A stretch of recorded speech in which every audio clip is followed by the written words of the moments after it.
King team, they would be a major playoff force in the Eastern Conference. Major. But with all those weapons at hand, can Rick Adelman keep everyone happy? Already, Hito Turkoglu has complained about his reduced role. After playing a key role in last year's playoff run, Turkoglu has lost playing time to Keon Clark and Jimmy Jackson. Could team chemistry be tested when the playoff rotation is set? We are the best team in basketball. I believe in my team. I'm the one on the team that's supposed to worry. So I'm not worried as far as in the big picture, but I'm going to make sure in the interim we're going to be all right. Bibby with the step. Gets it out to Christie for three. Way off. That's glass. So that will do it. The Los Angeles Lakers winning here in Sacramento. Ever since last year's heartbreaking defeat at the hands of the Lakers, Sacramento has focused on one goal: revenge. Nothing less. And as the playoffs approach, the Kings may get their opportunity to face the Lakers in the very first round. It remains to be seen how much last year's failure will affect the Kings this time around. It means a lot, but you can score and all that, but you got to have heart. You got to have heart, and we're gonna come with heart in the playoffs. Sean Elliott and Tom Tolbert join the party. Sean, we're going to start with you. Kings are loaded, but are they overstocked?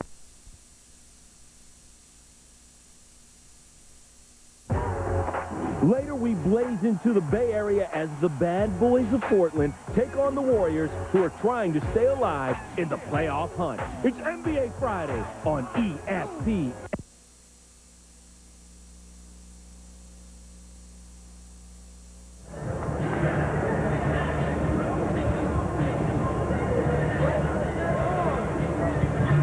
And welcome to Boston as Sacramento takes on the Celtics from here at the Fleet Center. A very important matchup for both teams as the playoffs loom. For Boston, they're trying to move up in the East and help secure a position that perhaps could get them some home court advantage, or perhaps against an opponent that they might have an advantage over. For Sacramento right now, they are trying to get to the #1 spot, or at least #2. John Saunders alongside of Sean Elliott as we look at these standings right now. New Orleans would lose a tiebreak with Boston, so that half game's so important. They would get that #5 position should they win that game tonight. And Sean, as we look at these two teams, the big question for everyone is, okay, can Boston make the... In my mind is, have they learned anything from the Lakers series last year when they really had numerous opportunities to put them away and they squandered them? When I talk about the Celtics, can they be in the playoffs? We say that because Coach Jim O'Brien said it to David Aldridge, we're not even in the playoffs at this point. How far can that team go? Well, this is a team that has the ability to come out of the East if their two superstars play at a high level. And that means getting everybody else involved, not taking the burden of the entire offense on their shoulders. These guys, when they distribute the basketball, the Boston Celtics move to another level. You can also expect a lot of offense in this game. Both teams like to shoot the three-pointers, and both teams exceptional at making them as well. So when we come back, the Sacramento Kings, who like to share the ball, move around, it's a team of superstars led by Stojakovic and Weber. And this is a team that feels they are in destiny's path for a championship that escaped them a year ago as they get ready to stomp out the competition. It's coming up next.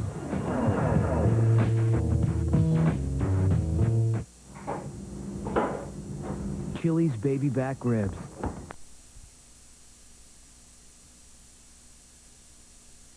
Points per game lately. Coming up next, we're headed to the Fleet Center.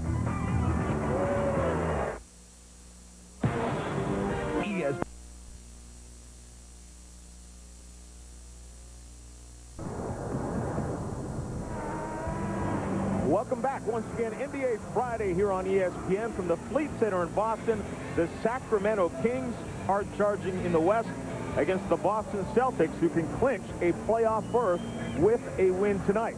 Let's first have a look at our McDonald's starting lineups. And not a lot of changes from what they have done throughout most of the season, as the lineups have worked pretty well, especially for these Sacramento Kings. Bibby, of course, started the season injured, but the team hasn't missed a beat since he came back in.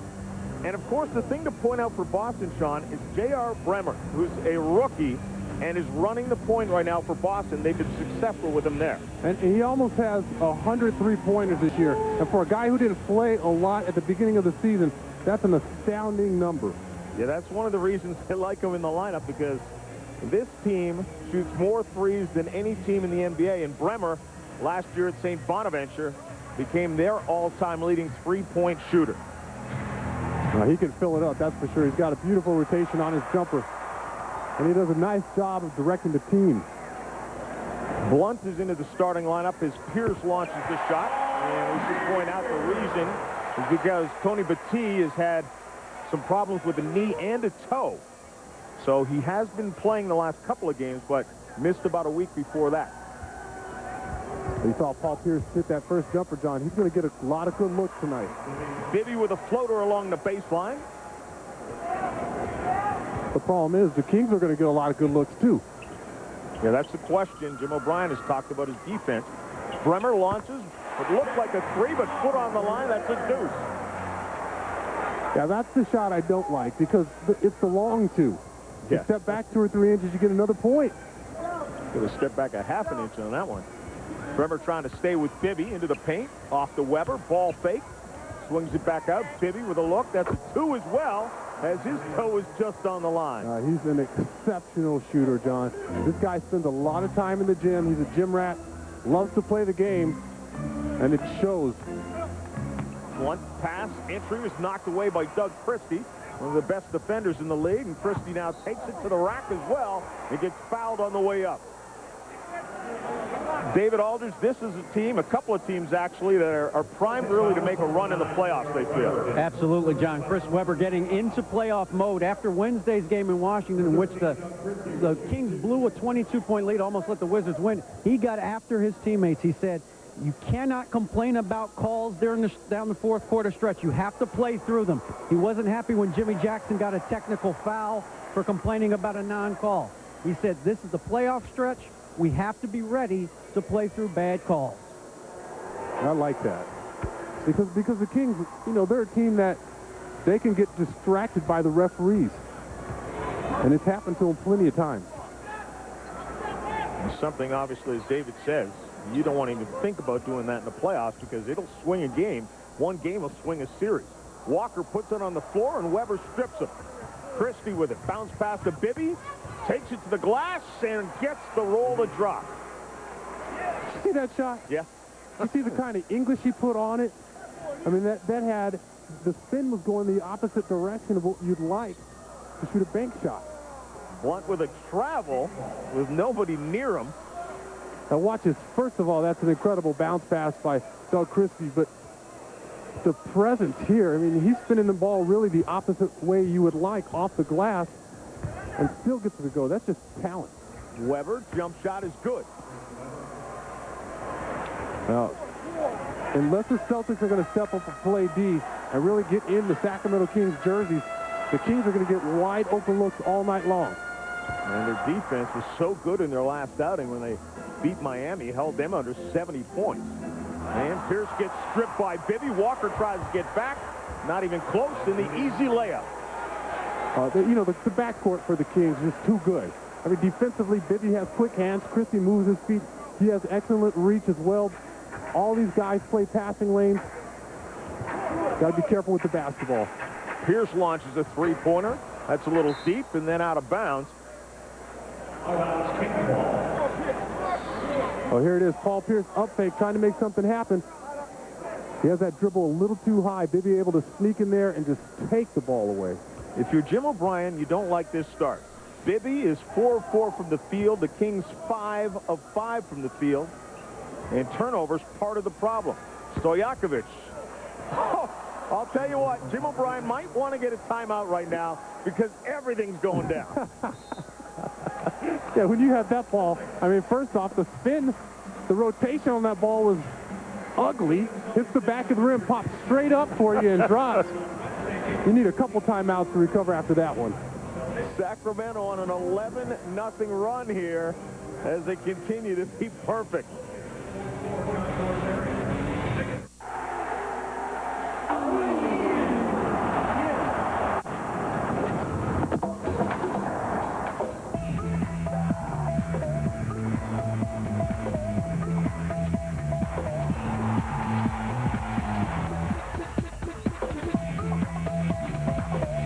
The sob 9.3 Sport sedan just received a 5-star rating for collision safety performance from the European New Car Assessment Program. They all look so good. I can only choose one. Yeah, but it's not a life-altering decision. Oh, I think you made the right choice. Introducing KFC Boneless Honey Barbecue Wings. They're a best of both worlds combination of premium white breast meat with all the fun and flavor of wings. Right now, for limited time, get 7 pieces. 13-4 start. You see what their record is on the road this year, and that's only behind the Mavericks, the Spurs, and the Blazers. And M.Bibby says that's one of the reasons they get so exuberant amongst themselves when they're away from Arco. When we play at home, you know, we have like 17,000 people behind us. So, you know, on the road, most of the time it's just us. So, you know, you might see us screaming, you know, smiling a lot more on the road than at home because we got to do it ourselves on the road. And, you know, we get ourselves pumped up and we just rely on ourselves. When he says rely on himself, he's to be talking about himself personally, Sean, with the way he has started tonight. Yeah, 4 for 4 to start the game. Getting it done from the outside, getting steals. Pierce with a 3 that doesn't go. It gets reset by Williams.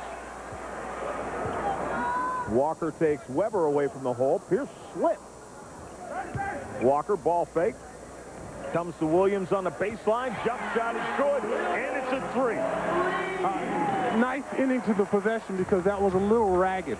And Paul Pierce was fumbling with the basketball. Antoine Walker caught it, really didn't know what he wanted to do with it. Finally, you make the extra pass and you get a good look in the corner. Blunt with the foul on Divac as he tried to go strong to the glass. And there was a reach. You could hear the slap over here. You could hear it through the headphones. Meat on meat. But as you NBA players do so often, you rarely admit to the foul. Hey, John, I've never fouled anybody. Never. Never. Maybe 5 times in my entire career. I know, those officials, I'm telling you. Whoever fouls anybody. I'm telling you, for the next guy who admits it will be the first. That one won't drop either, and Divac backs away, and Bremer resets the Celtics. Bibby tries to pick him up. Blunt with it. You better watch that step out there again. Pierce puts it on the floor, loses it. It comes right to Blunt, and then he gets fouled by Doug Christie. There's too many people around there right now to try to split any kind of pick and rolls. Paul Pierce is trying to make something happen early on, but he'll get that if this team continues to move the basketball. You also don't want to do that when Doug Christie's around.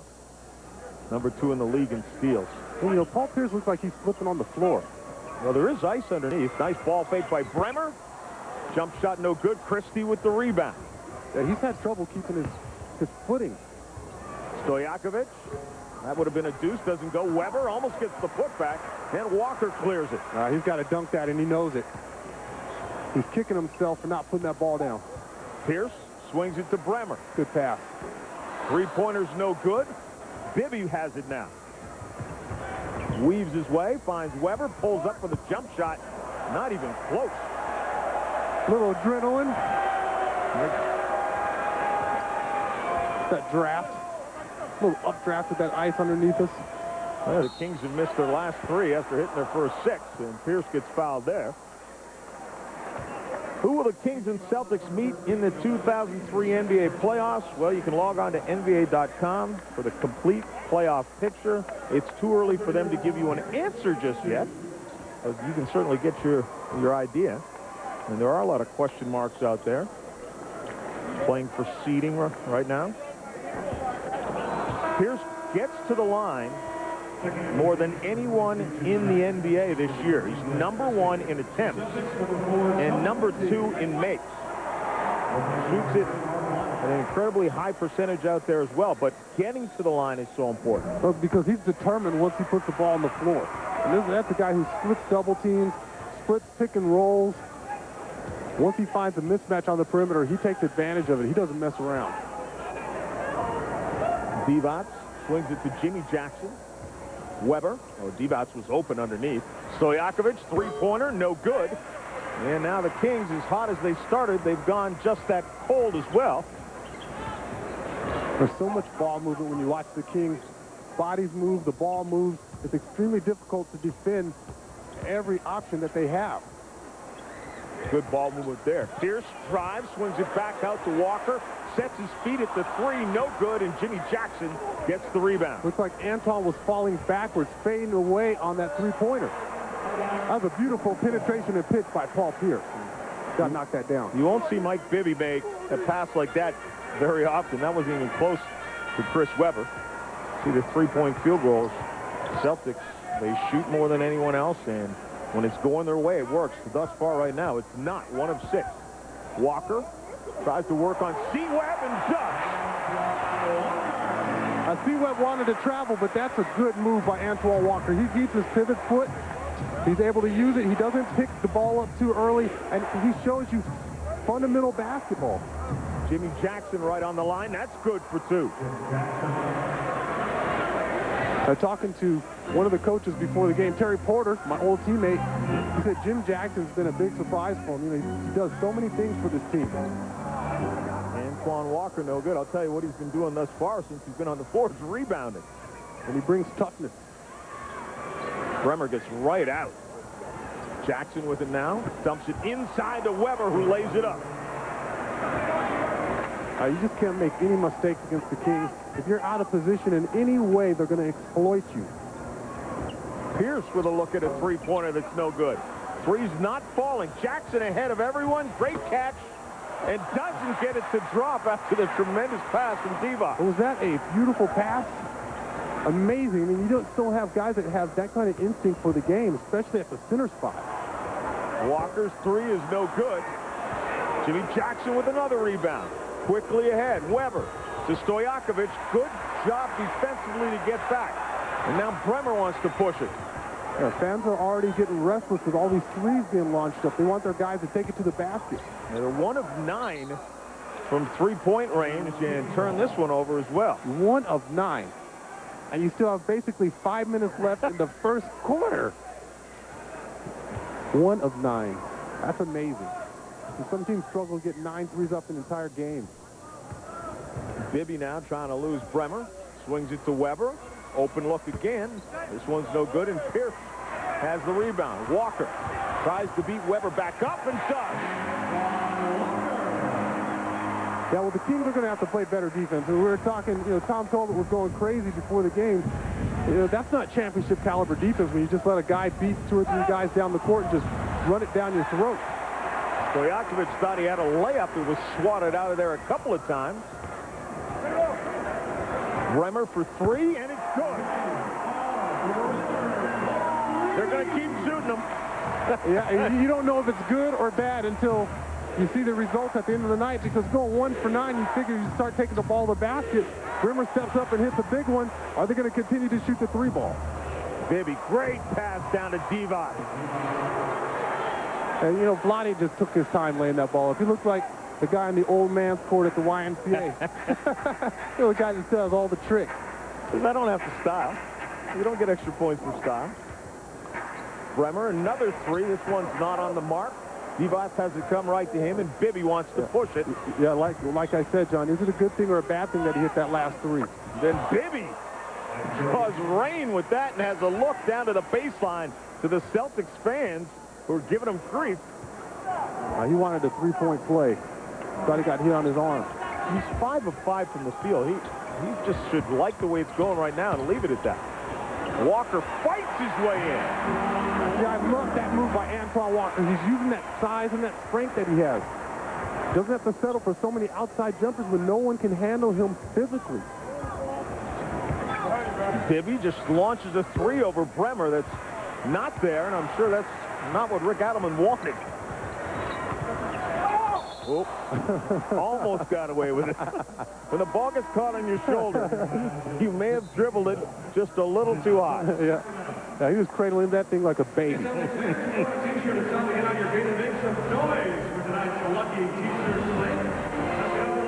The Kings rolling and due in large part to M.Bibby. Having an exceptional ball game so far. You watch his penetration. Nice dish to Vlade Divac. That's what you have to love out of your point guard. Now he comes down the floor, lulls you to sleep, and then hits you with a little teardrop jumper. And hits nothing but the bottom. That's a pure jumper. 10 points, 3 assists, and 3 steals for M.Bibby. And oh, by the way, he has yet to miss.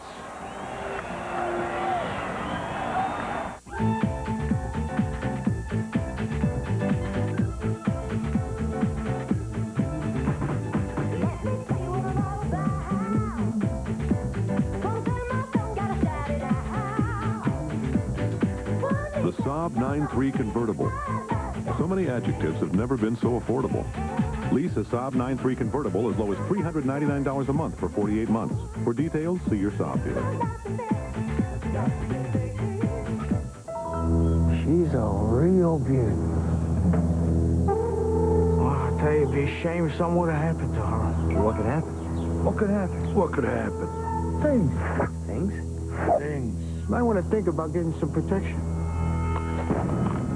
If you want protection, you want the Prestone family and the 3 rainstorm durability of Prestone Tire Shine. Smart dog. Lucky dog. Prestone protection, inside and out. From generation to generation, some things never change. At New York Life, it's our values. Financial strength, integrity, and humanity. Values rooted in our tradition as a mutual company serving only the interests of our customers. Values that make New York Life the company you keep. The Final Four begin. Elena Beard and Duke have survived. Now they must step up against Pat Summitt's Lady Vols, who have crushed the competition.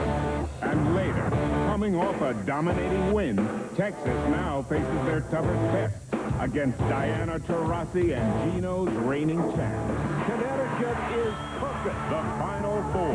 Tennessee, Duke, Texas, Connecticut. Coverage begins at 6:30 Sunday on ESPN. Checking on the Spurs and Raptors and Vince Carter. Got it going early.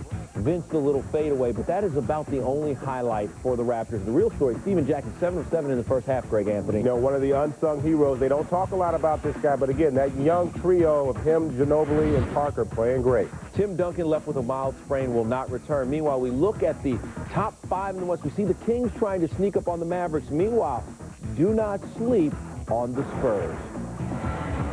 No, Kevin, exactly. And the point is there as well that Dallas, if they lose that #1 spot to San Antonio, they don't drop from 1 to 2. They drop from 1 to 3. And they could be looking at the Lakers in the first round. Well, if the Lakers are able to move up to the 6th spot, I'm sure the Lakers would like to see that matchup in the first round to really get warmed up. How about unless, that? you know, unless the Mavs can get Finley back and he's healthy. But how would you like that? You lead wire to wire, and then end up with the Lakers in the first round. That wouldn't seem fair. B.Jackson has come on to run the point now for Bibby, who left after going 5 of 6 from the field here in the first quarter. Keon Clark launches that one over top of Walker. Doesn't drop, but Keon Clark very capable of making that shot. Pierce weaving his way. The T, who just came in for Walker, duck under, and then just short on the shot. Kind of alligator arm that one. Yeah, he just short-armed it. He had a wide-open look. A little bit of patience. He had all day to shoot that. Weber rolls in and out. Self with the rebound. And Bibby is, you know, you have to have the manicured nails if you're going to run the point guard position. Pierce not good. Many a point guard has been drummed out of this league for having the wrong type of nails. Oh, what a pass. Weber to Stojakovic. And Weber, he saw that play develop before it happened, and the Celtics had no idea. Well, it's because Stojakovic runs off of him. He runs his man off C-Web. Makes the pass here. You see Jimmy Jackson go, but you see how Weber uses his body to knock off Walker right there, or McCarty, excuse me, and you see the easy layup by Pedro Stojakovic. It's all ball movement and really guys accustomed to playing with each other. Stojakovic converts the three-point play. You know, guys don't make that play, John, if they're in their first year together. They make that after they've been together several years. Well, we get a whistle off the ball. Stojakovic is holding McCarty.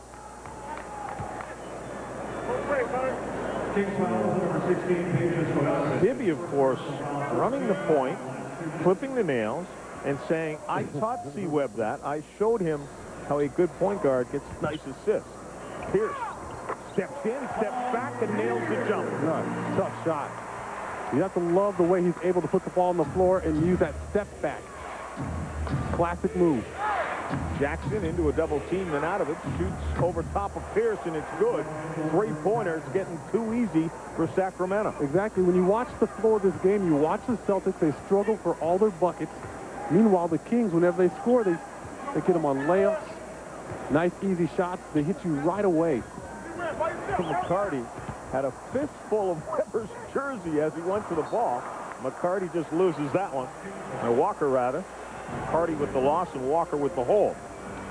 Don't forget, coming up next on ESPN, Portland Trailblazers against the Golden State Warriors. Weber shot is too deep, bounces around, almost goes down as well. Pierce with it, takes it from McCarty. Into the paint. Dealt. Tries to scoop it up and under, no good, and Stojakovic leaks out. Petit trying to get back and commits the foul. What about the two passes by the Kings big men? Leading their players up the floor. You don't see big men pass the ball that way, John. The first one was by Vlade Divac out to Jim Jackson. He blew the layup. And this time, Chris Webber comes up with the board. And instead of giving it right away to the player, he leads Stojakovic, and that gives him a little advantage as far as outrunning the big man. But Tony Petit with exceptional closing ability on that play. And for those of you looking at that replay and saying Petit had an awful lot of the ball, the contact was underneath the ball on the body, and that's where the foul gets called. Grant Long comes into the game to replace Antoine Walker. Scott Pollard's in, too, with that Wyatt Earp mustache going. You like that? I'll tell you what. I won't say that I like it. If you're walking down an alley in the Wild Wild West and you see that one coming at you, turn and run the other way. Hey, you're not kidding. Shot clock and the game clock are just about dead even. The Celtics going to take this thing down by 10 points right now. Pierce, 5 seconds left. Has to go to work, takes it hard to the glass. Keon Clark commits the foul. You have to know when you read the scouting report that Paul Pierce is going to split the pick and roll if the big man jumps out too far. I mean, he's already done it 3 or 4 times tonight in the first quarter alone. When he catches the ball here, as he goes off the pick and roll, Pollard overcommits toward the sideline, and Pierce, he's done that 3 or 4 times, John. Is that one of the reasons he gets to the line so much? Because he gets people reaching as he splits? Whenever he gets that big man on him, he just kills him. Only get 1 or 2. Bobby Jackson not concerned with his field goal percentage. Tosses that one. Michael Bibby, all smiles. Well, he should be. He only missed once. 10 points and 3 assists. And the Celtics, meanwhile, missed 10 three-pointers and turned it over 7 times in the first quarter. And that's the reason they find themselves down by 9 after the first 12 minutes. Second quarter when we return.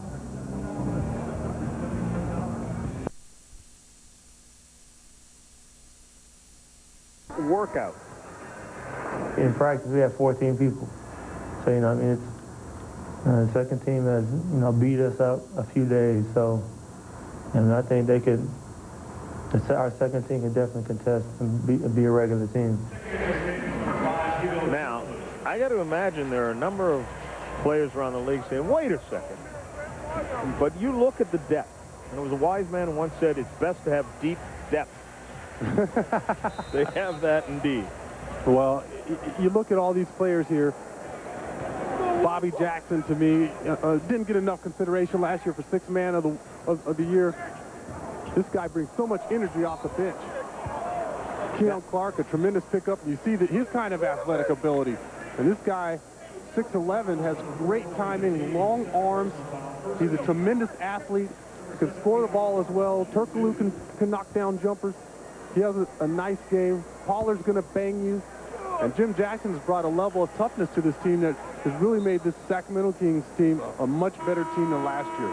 First time I saw Keon Clark play was doing a UNLV game at Syracuse. And Keon Clark came into the game.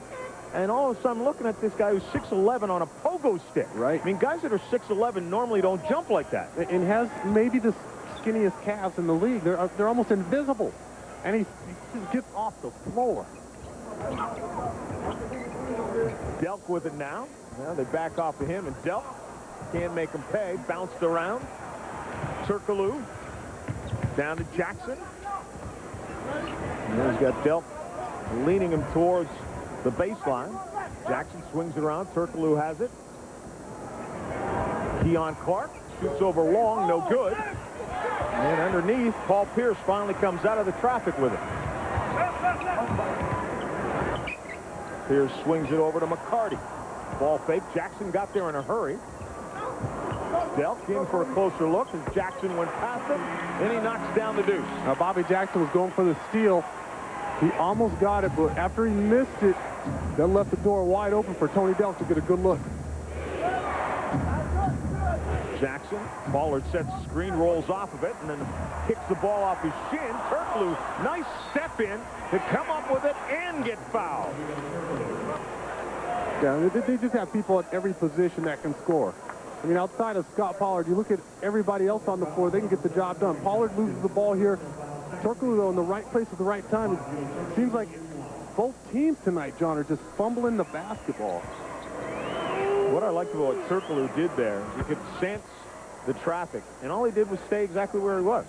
Exactly. Let the ball come right to him. The Celtics turning the ball over. There's been a problem tonight. 8 already. The Kings only have 3. Pierce tries to lose Jackson. One shot, no good. Rebounded by Long. Grant Long is a tough, ferocious rebounder. And you see Paul Pierce just penetrating again. That's why he gets to the line so many times. Just takes it right at the big men. David, you like the depth as well. John, you know, one of the things the Kings are very concerned about as they go into the playoffs is keeping Vlade Divac healthy. He's had a bunch of small injuries this year, and he's 30-plus years old. They want to keep his minutes fresh. They have to find out if Keon Clark and Scott Pollard can play together. They'd love to play Pollard at power forward and Clark at center and lessen Vlade's minutes down the stretch. They've been trying to do it all year, but Pollard's been hurt. They feel like this is a great combination for them against teams like Portland and against teams like Dallas that can go to a lot of big men that can shoot the ball, but they have to play. And Pollard told me a couple of weeks ago he needs minutes down the stretch. He wants to get out there and show him what he can do, and he thinks they can play with Keon Clark together. Well, David, as you know, Pollard missed 56 games, and that's why he hasn't been able to get those minutes. But it's not very often a team can go big and athletic, and when you put Keon Clark out there, you're doing just that. Oh, strong move by Eric Williams. Eric Williams is a handful in the block. He knows how to work with his back to the basket. But like you said, they can play Pollard and Keon Clark together. These guys can complement each other, especially if Pollard can give you a couple buckets here and there. And that's gravy. And you have a guy that big who's going to bang and give you a couple jump hooks. Delk now trying to lose Jackson.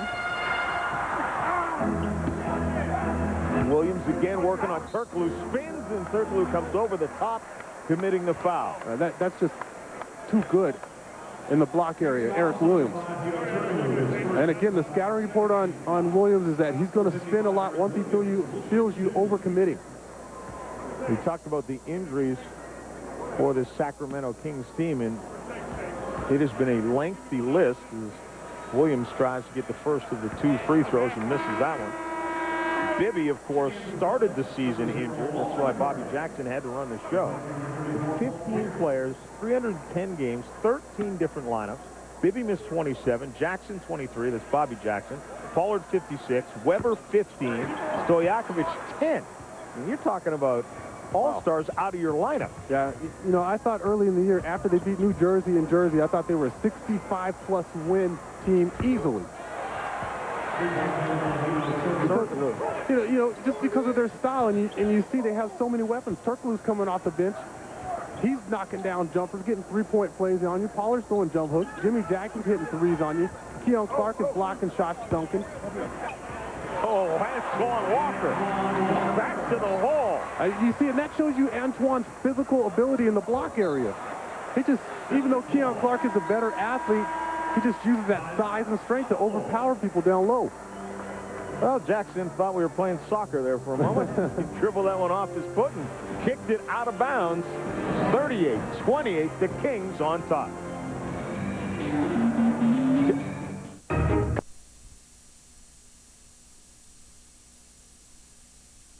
Obey your thirst. Lakers and Grizz. Lakers, of course, chasing Utah in the Western Conference standings. The Grizz on a run, Greg Anthony. I tell you, it's a dangerous game for the Lakers right now. Memphis can beat anybody on any given night, and when they catch you after a big win like last night for the Lakers, watch out. Memphis in the midst of a 16-2 run. This game closed. Grizz with a 7-point cushion. Meanwhile, Spurs killing the Raptors. Everybody having a big game in this one. Raptors have given up, guys. John? Yeah, thanks for that. How about Hubie Brown? I mean, he should draw some attention. I know he didn't start the season there, right, but he's got to get some votes for Coach of the Year with what he's done in Memphis. Yeah, after everybody jumped all over Jerry West when he made that hire, you know, what people have to remember is Jerry West will forget more basketball than a lot of people will ever know. When you're on the logo, do what you want. Exactly. She says it all. I am the logo. Walker trying to create. It's not there this time. Pollard grabs the rebound.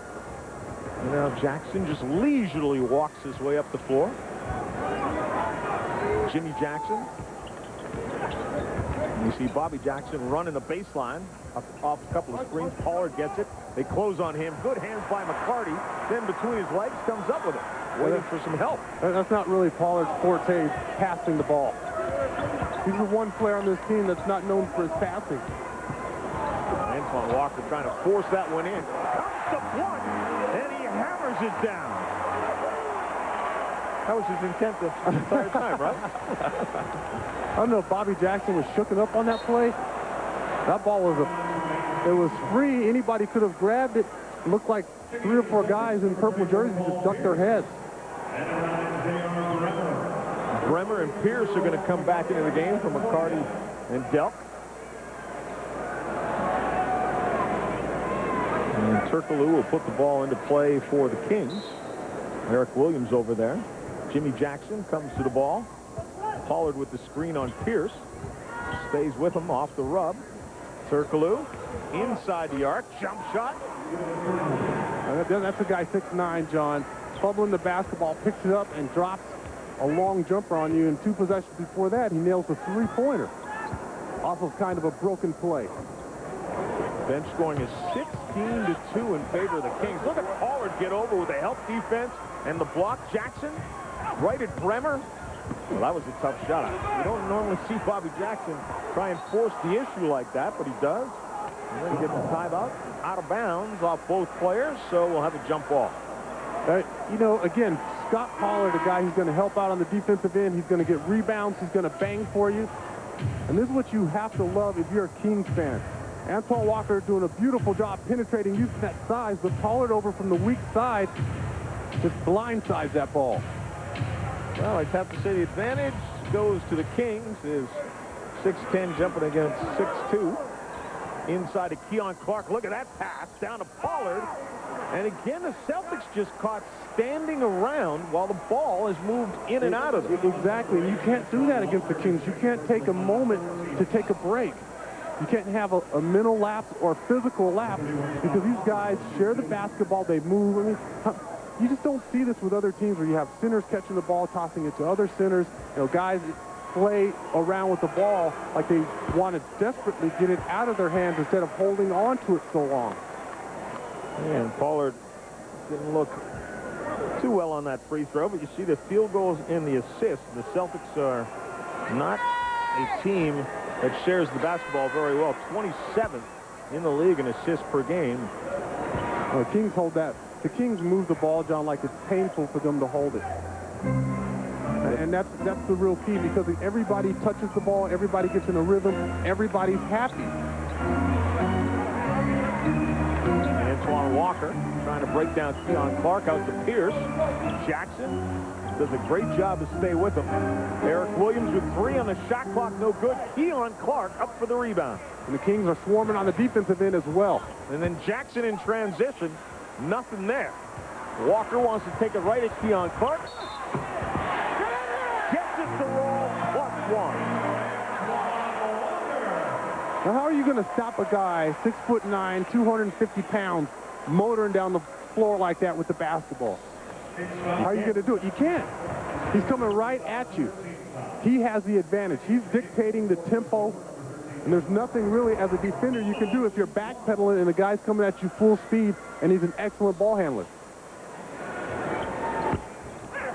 Nothing for the three-point play there. Pierce hits the deck as Turkoglu came up with the rebound. Doug Christie's read entered. Jackson from the outside, and Bobby Jackson nails it. And one other thing you can't do when you're coming down the floor against the Kings is say, well, you know, I have Bobby Jackson or I have Doug Christie, so I'm just going to stay on him. I mean, you have to scramble on the defensive end to find the open man, period. You can't let a guy like Bobby Jackson just stand in the corner and shoot a 3. Walker tries to spin on Turkoglu again, duck under. Good job to stay with him, and it won't go down. Weber gets the rebound. We got a loose ball foul against Blunt. Yeah, but you see how Antoine Walker is trying to make things happen. Taking it inside, that's the key. That's where he's going to be most successful. Celtics supposed to be the three-point team, but right now, Sacramento has more points and fewer attempts.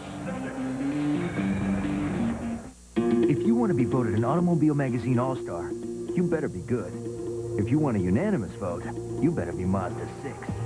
Only Mazda 6, the car they said delivers high content of engineering and luxury features, got the thumbs up from all the judges. Oh, and these guys? No all-stars here. Yeah. Lease an all-new Mazda 6i for $239 a month for 39 months with $25.39 due at lease signing. Yeah. This is the latest. This isn't. This is the latest. This isn't. And when it comes to athlete's foot, this is the latest. This isn't.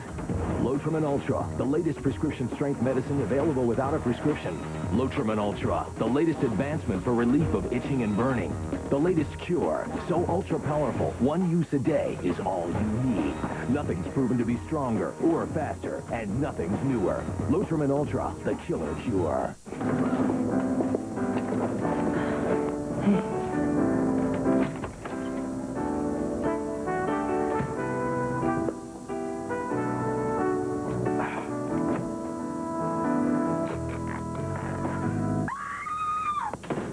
And that's how we met.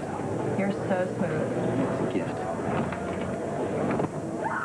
It's one of those gifts that keeps on giving. Life is best told over a great-tasting Miller Lite at a place called Miller Time.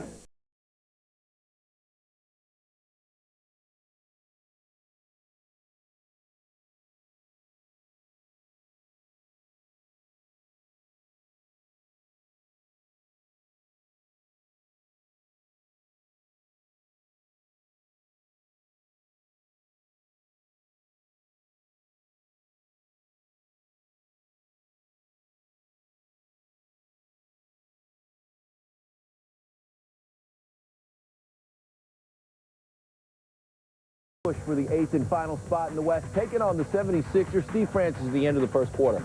Oh, my goodness. Bingo. Greg Anthony, just excitement from the Rockets tonight, and they're playing well, too. I tell you, they're getting out in transition and making things happen, which is what this team has to do to be successful. Rockets up 71-64. You see their situation, a game and a half behind the Suns. A lot of important games this weekend, though, in the Western Conference. John Saunders? Well, Kevin, you see, that's what we like to call seamless in this business, because as you tell us about Philadelphia playing in the games of the West, we can tell you that tomorrow night on NBA TV, Orlando against Dallas, very important matchup for Dallas as they try and stay on top in the West. Then Sunday on ABC, we'll have Washington here at Boston. and those Philadelphia 76ers you just showed against this Sacramento Kings team. Then Wednesday on ESPN, Minnesota, Seattle. Thursday night on TNT, Philly and Boston, Sacramento, and the L.A. Lakers. And that's, Sean, what we call seamless in the business. You're just a seamless guy. Yeah. Doug Christie to Weber. Bobby Jackson. Brown slipped as well. There's a couple of the Celtics having problems with their footing, it looks like. 5 on the shot clock. Turkoglu from the baseline. No good. Bremer just had to tap that to keep it alive because he was not going to get the rebound. A heads-up play. And you see tonight the offense going through Pierce and Walker as it always does. Pierce having to work hard. He has one of the finer defenders in the league on him, and Doug Christie. Doug Christie with those long arms. He's able to move his feet. He's able to stay in front of people and contain them defensively. Doug Christie, I always felt very underrated player. Great defender. Get you some offense as well and rebound. And the drive there, we're going to get a foul called underneath. He got tripped up in the air. That was an easy one. Bibby, that's his first foul. 4th on the team. Bremer to the line.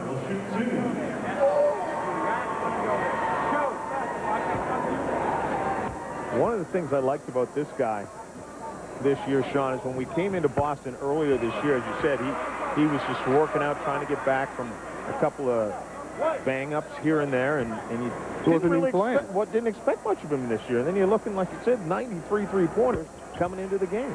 You know, I was talking to Lester Connor earlier this year, and they said they were real high on him.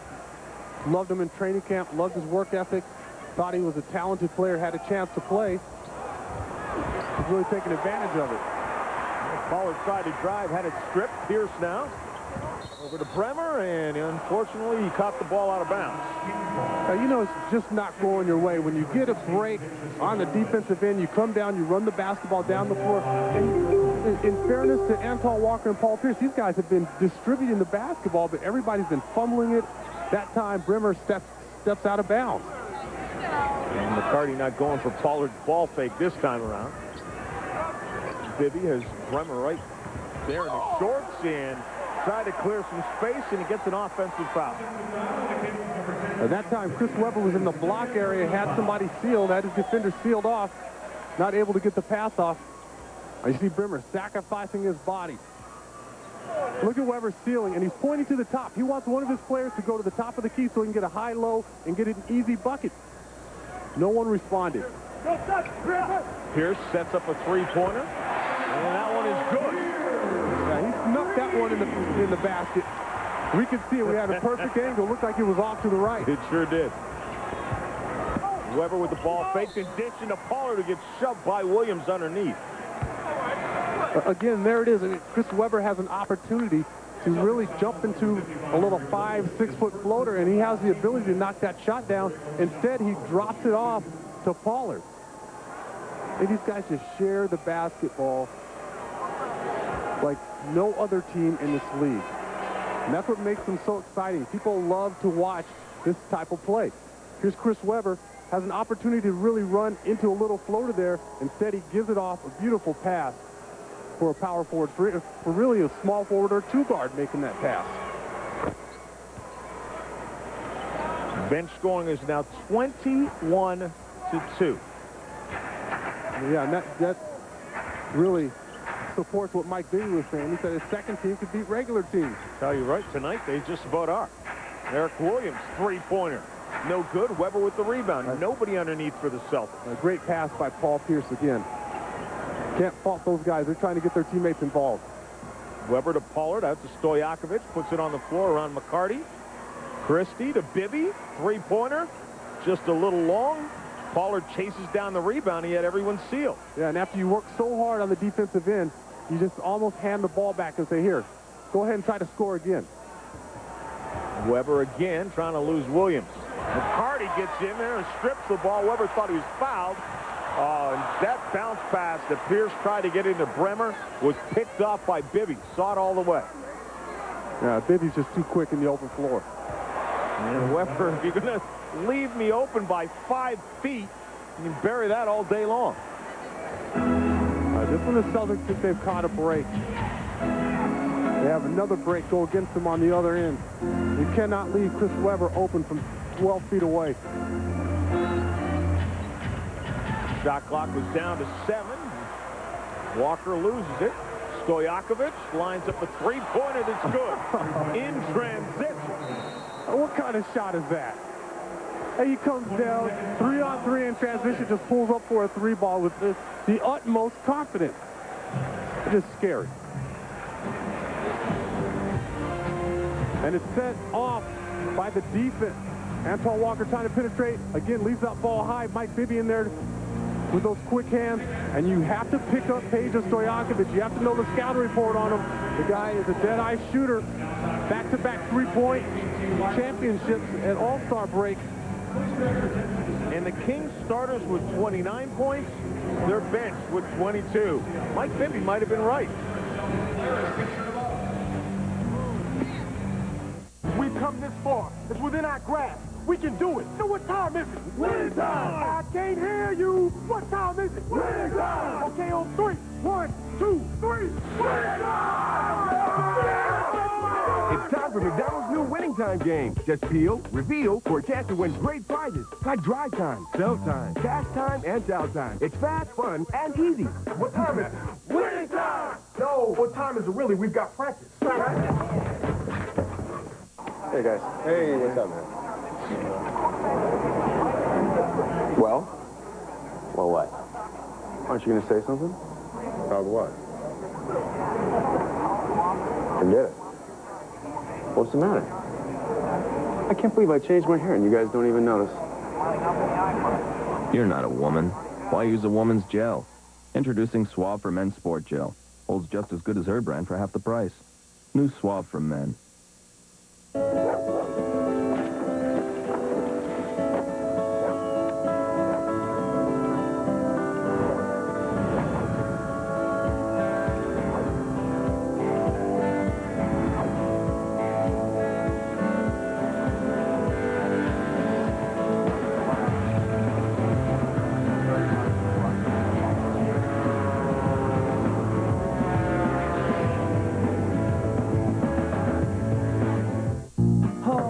Bound. I wish I was homeward bound. Home, where my thoughts escaping. Home, where my music's playing. Home, where my love lies waiting. The comforts of home. Priceless. There are some things money can't buy. For everything else, there's MasterCard. Accepted at home stores everywhere. Coming up in moments on the ATT Halftime Report, we'll be joined by Warriors coach Eric Musselman, one of the refreshing stories in the NBA this season. He has had the privilege of playing for his father out in Portland. He's one of the really good guys. I'm happy to see him have so much success. All right, meanwhile, we check in on the Pacers and Pistons right now to give you an update of this big Eastern Conference battle. That's Reggie Miller. That's a 3. Miller hits a 3. Rip Hamilton answers. Playing well again. This is a huge game. Pacers 3.5 back. Still feel like they got a chance to win that division. You better believe it. 4 points separate the Pacers and Pistons. Meanwhile, the Nets with a 9-point cushion on the Heat. Of course, the Nets in second in the East. John? Yeah, Kevin and Greg will look for all of that coming up at halftime. And Sean, right now, if it were really a word, discombobulated, I think, would sum up the defense of the Celtics. Yeah, how many times have I been caught in this situation? The most important guy on the floor is the guy with the basketball. Walter, come back, come back.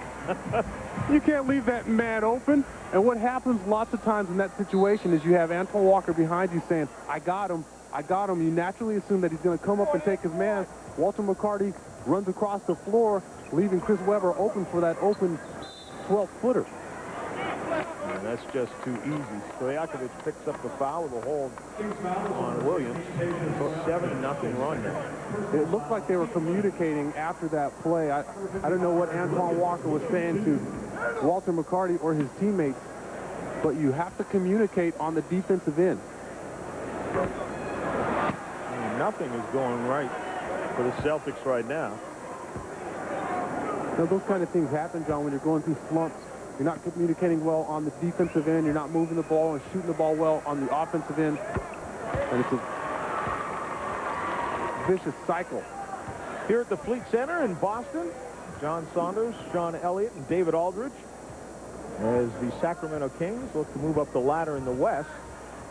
And they're not out of the running to finish on top either. Although at this point, looks like it's going to be Dallas or San Antonio.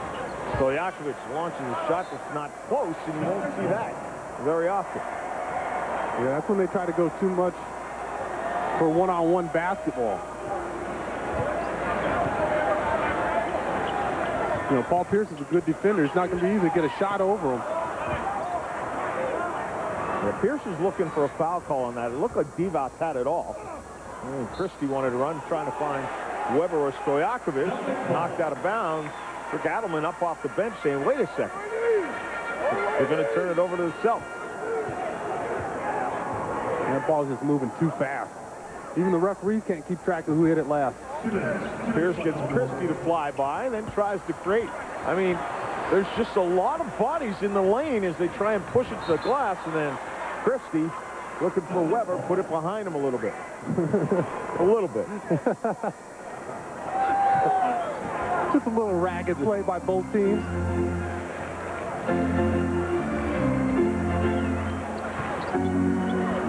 Petit from outside draws nothing but the floor, and then it's saved by Williams, but right to Stojakovic. Now Christie. He was making that pass to Williams. Oh, how about that rifle in there? Bibby to Weber. And you see Bibby had a wide open look. There wasn't anybody within 10 feet of him. And instead, he gives the ball up to the big ticket. I mean, it becomes contagious when you move the ball like that, and it's so good for your camaraderie. The largest lead of the game right now. Walker trying to cut into it. Stojakovic staying with him. Now we're seeing some one-on-one play. Walker's floater is good. He just got tired of it. So I'm going to take this possession over. And, you know, again, when he wants to go inside with that bulk and with that talent, there's not a lot of players in this league that can stop him in the low block area. Divac in for a closer look, swings it out. Stojakovic for three, and it's good. You know, how do you defend against that again, John? Because you have a guy who's penetrating, and he looks like he has a wide open layup that sucks your defense in. Then he throws it 25 feet out. And it's money when it gets out there, too. Well, Pierce trying to create something that's not there, but T was not even looking for that pass. Yeah, it's money, and it's coming from a guy that you don't expect when you see guys on the perimeter that are 6'9", nearly 6'10", shooting the ball out there. Shot clock and game clock 6 seconds apart. Bibby's got to go to work now. 5 on the clock. Oh, look at that. Divac, and then Divac misses an easy layup. Now the Celtics got to run to get something out of this. 2 seconds left. Antoine Walker, deep enough, but off the mark to the right. No basket. And the half comes to an end. The largest lead of the game, Sean, is 56-40. Well, just really nothing going right for the Celtics. Pearson Walker trying to create things. These guys have been penetrating, dishing the basketball, getting their teammates involved, but it seems like everybody's fumbling the basketball. They're missing shots. It looks like the Celtics right now are just out of rhythm. David Aldridge is with Peja Stojakovic. Peja, you guys, again, moving the ball great in the first half, getting a lot of easy shots. That seems like you've done that on most of this road trip. Well, that's our success this year, but we still have to contain Paul and Antoine, make it work for their shots, and I think we're going to be okay. And the other thing that's happened is that you've given away some of those leads in the second half. I know Chris talked to you guys about that after the game in Washington. How do you keep from giving some of this back in the second half? Well, we just have to keep working, you know, not look at what referees are calling, just keep playing hard and keep getting in better shape. Peja, thank you very much. Good luck in the second half. Back to you, John. All right, David, thanks a lot. Coming up, the AT&T halftime report. Kevin and Greg will have that with you, and they'll have Eric Musselman, who's head coach of Golden State, trying to get the Warriors into the playoffs. And he will join them live. So right now, the Celtics hoping to find some life while they're in the locker room. Stojakovic and Sacramento have had it their way in just about any way they wanted to. They take a 16-point lead to halftime, the largest of the game.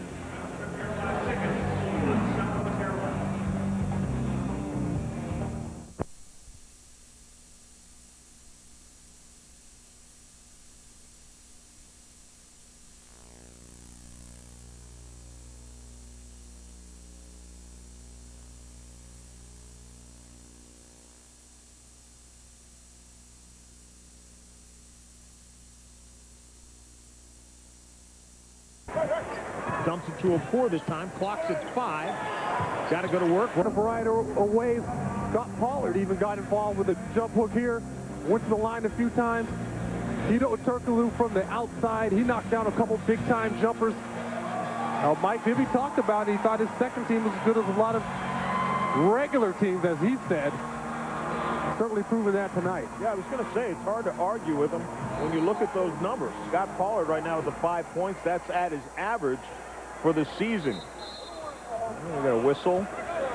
And one of the officials is having problems with his electronic whistle, it seems.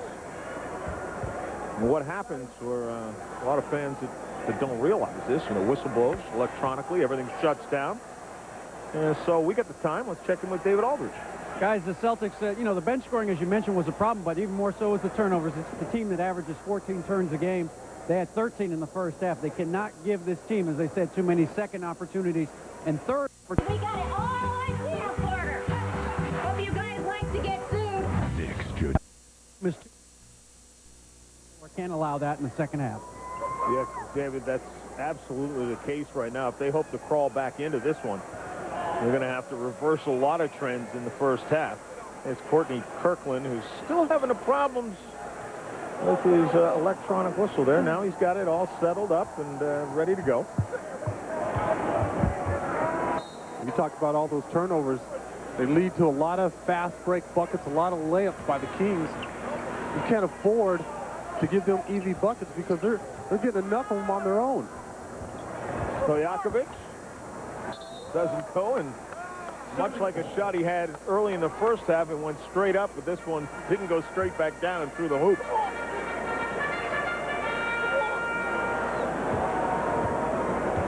There you see the points off turnovers, 15 points. And you can't allow a team to get easy buckets, so many easy buckets, when they're making easy buckets by themselves.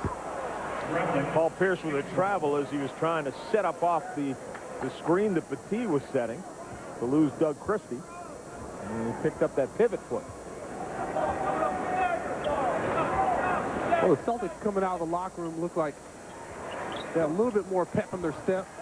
And one thing they have to be sure of is the Kings go through flat spots and lulls, and they let teams back in the game. They come out here with a lot of energy, make some buckets, get some breaks, and get themselves back in this game. Petit from the baseline rims right out into the hands of Chris Webber. Here from the Fleet Center in Boston, it's John Saunders, Sean Elliott, and David Aldridge.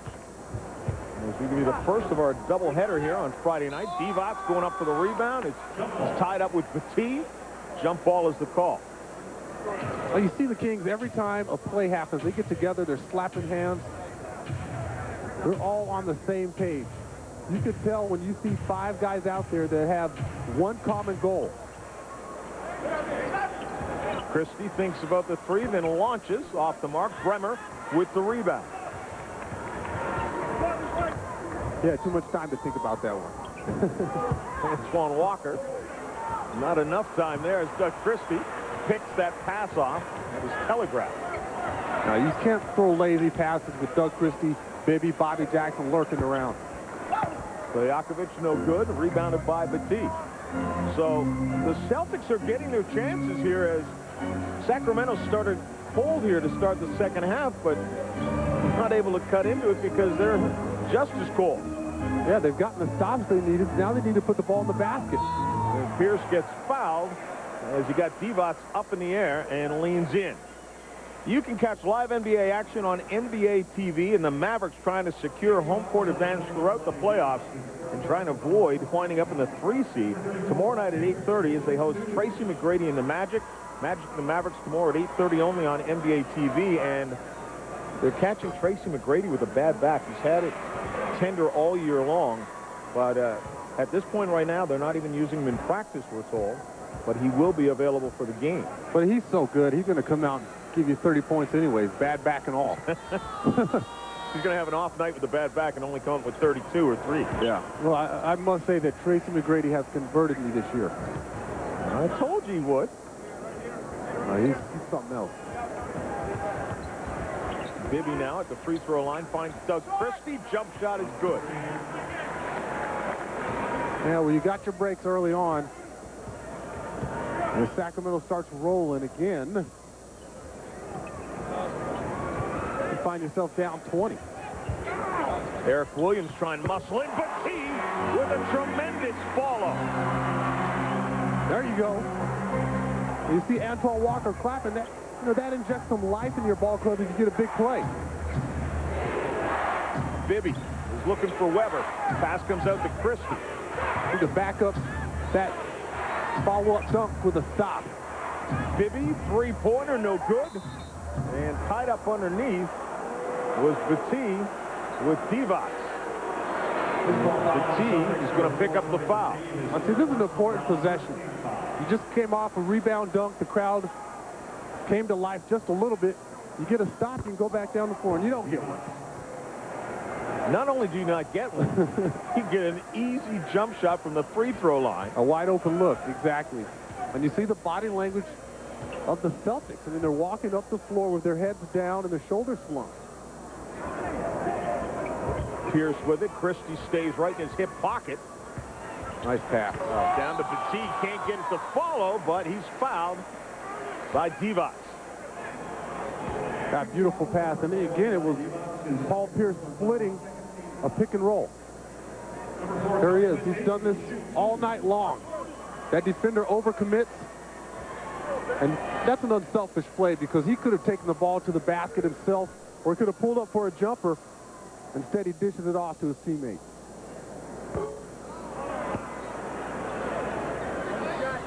Here it is again. And this is probably the 6th time that he split a pick and roll. Instead of taking the shot, nice dunk down to Tony Battie, who tries to finish it the right way. That's the way you're supposed to go to the bucket. And that's the type of energy that this team has not shown earlier tonight. Still down by 17 right now. Divac and Pierce got there, stepped in. It was right under the hoop, so you weren't going to see the charge. So what do you see? Traveled. That's a good call. I mean, Vlade should be happy with that. Otherwise, he gets another foul. That's right. Williams, Battie. Pierce comes off the screen. Christie steps right back. Stojakovic on the switch from the free throw line. Pierce shot no good. Williams thought he had the rebound. Stojakovic knocked it out of his hands from behind. Now, even Sacramento now, they're kind of walking off the floor. And they're not full of a lot of energy. Now, both teams are playing as if the game was over after the first half. Exactly. Chris Weber, though. The only problem is for the Celtics is that the Kings can play at this level and they can still score. 19-point deficit is the largest of the game. The Celtics still have yet to find the fire.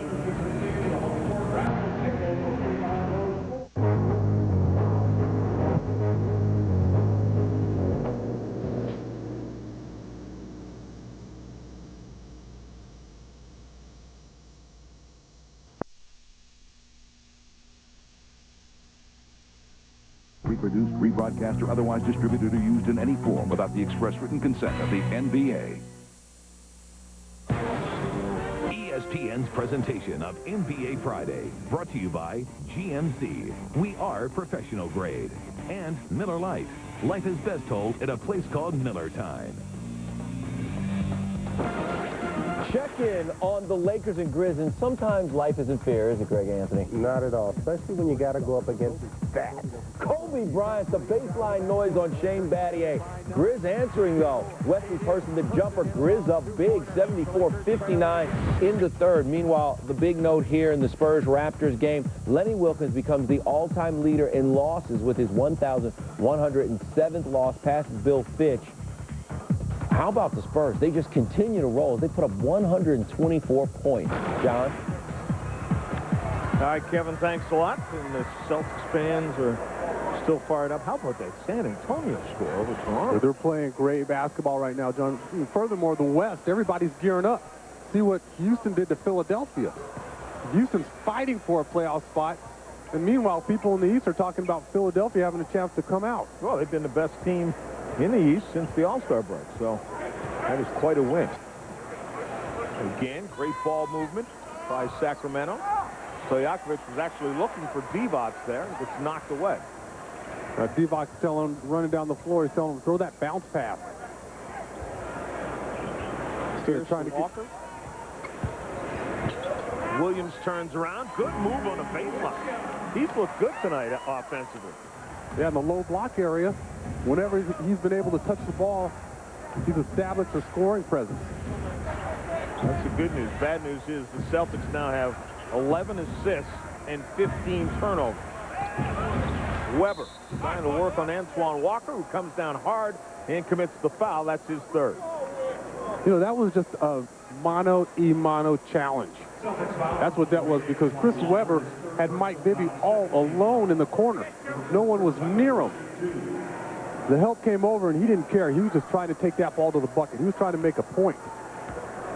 And do you think it also could have something to do with the fact that Antoine Walker went one-on-one with him in a similar situation and schooled him? Oh, possibly. I can one better you.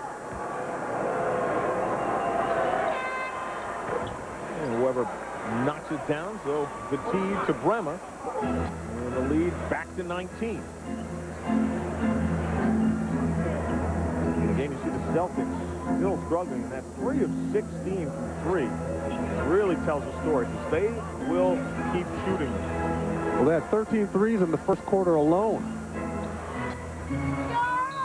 Williams trying to create something that's not there, and a great job with 4 seconds on the shot clock. A heads-up play by Williams that time because he heard the whistle. But here's that play. See Webb trying to work. Once he gets the basketball, watch Bremer. He's going to come over with that help defense. No one's going to be near Bibby. And he still took the ball to the basket. And Blunt comes in as Petit heads to the bench. And maybe Williams trying to establish something offensively, because if they keep trying to rely on Pearson Walker, those guys will get their points, but it's not going to be enough with just the 2 players to get them back from this deficit. Weber righted Pierce, misses, and then Bremer has Walker off on his left, finds Pierce on the right. Christie goes down, no call, and Blunt with the flush. Now come back and get a stop if you're the Celtics. I mean, once you make a great play, you got to back it up with a great defensive effort. That's how you get yourself back in the ball game. Weber waits for Divac to set the screen and roll off of it. Tough pass knocked away by Walker. There you go. You can just hear the crowd. I mean, they're hoping for something. They're hoping for some kind of spurt. And it's not there. And again, nobody rebounds. No one comes back to stop Stojakovic from leaking out.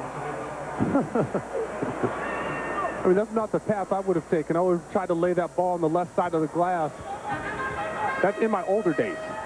My younger days, I would have went up there. You know what I would have done with it. Yeah, that would have been thrown right down. The rim would have been rattling. Blount with the shot. You know, Celtics just aren't able to get things going. They haven't had 2 or 3 good possessions to get this crowd in the ball game to support them. Well, it's got to start at this end defensively. Divac now, shot clock is at 6. Blount tries to body him.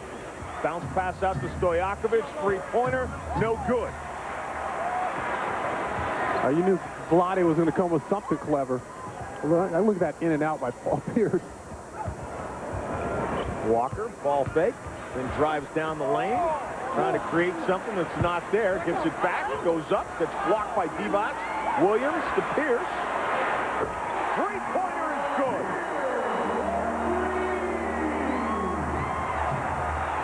And that'll get him excited. You know, just effort. Antoine Walker keeping the ball alive on the glass, fighting for an extra possession. Weber's jump shot rattles around and drops down. Yeah, and then you get a jumper right back. How about down your throat? How about this, Sean? Wednesday night against Miami, for the game, Boston allowed 62 points. They've allowed 68 already to this Sacramento Kings team. Well, they were playing against Miami as well. Well, I know. I understand that. They have a difficult time scoring the ball. Doug Christie gets the foul. Williams goes to the bench now.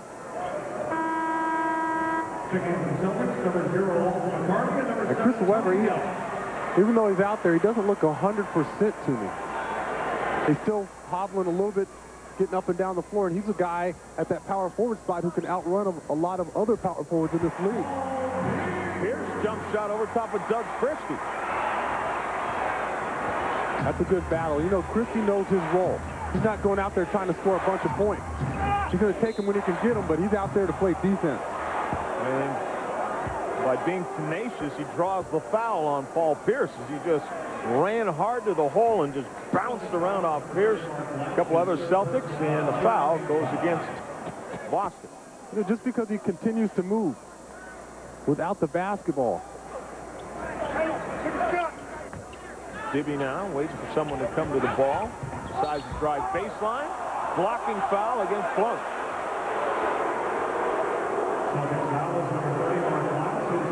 You know, more often than not, if you're a big man and a little guy comes in there, you're not going to get that charge. Looks like he's there. Sure does. In fairness to the big fella, he did a great job of moving his feet. Great job by Antoine Walker to read that lob into Chris Webber, but Bibby gets back and strips it the other way. Yeah, Celtics just can't get a break. Webber now into the trees, off the glass, and good. Yeah, you know, you watch Chris Webber the last 4 or 5 possessions. He's kind of forgot about passing the ball. He's trying to take it at the Celtics defense. Bibby now has 6 steals in the game, so having a great night. McCarty to Pierce. And Pierce is stripped by Doug Christie. Christie goes right to the glass, no good.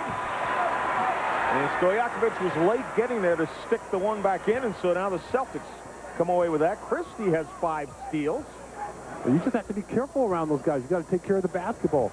Paul Pierce was probing, trying to make something happen. Christie just came up behind him and swiped the ball away. Delk, shot clock at 5. Walker. Three-pointer, thought about it. Pierce outside for a 3. No good.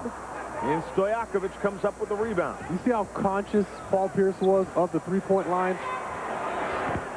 Doug Christie has an open look as well. Loose ball foul goes against Pollard. Wow. Thought that was a good battle for the rebound. Chris Webber, though, he's trying to make things happen now on the offensive end. He's driving right at the heart of the Celtics defense, going over the top of 2 big people. Now you watch Paul Pierce trying to work, and look at Chris Webber out there denying a 3-man the basketball. Moving his feet, doing it on both ends of the floor, John. And right now, Sacramento's coasting to the win.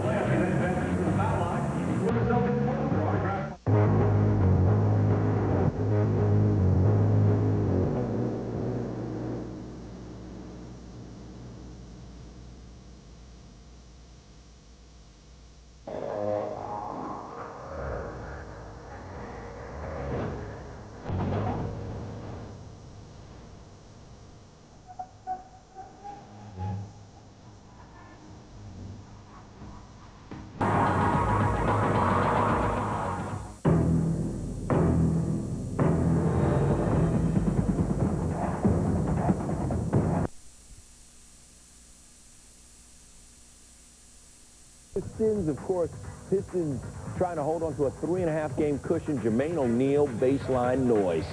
Used the left hand to catch Ben Wallace. Tied at 71 in this game late. Rasheed Wallace back in Oakland, and this time, hopefully, it'll just be about basketball. Blazers and Warriors coming up next. John? Yeah, Kevin, the dysfunctional family known as the Portland Trailblazers.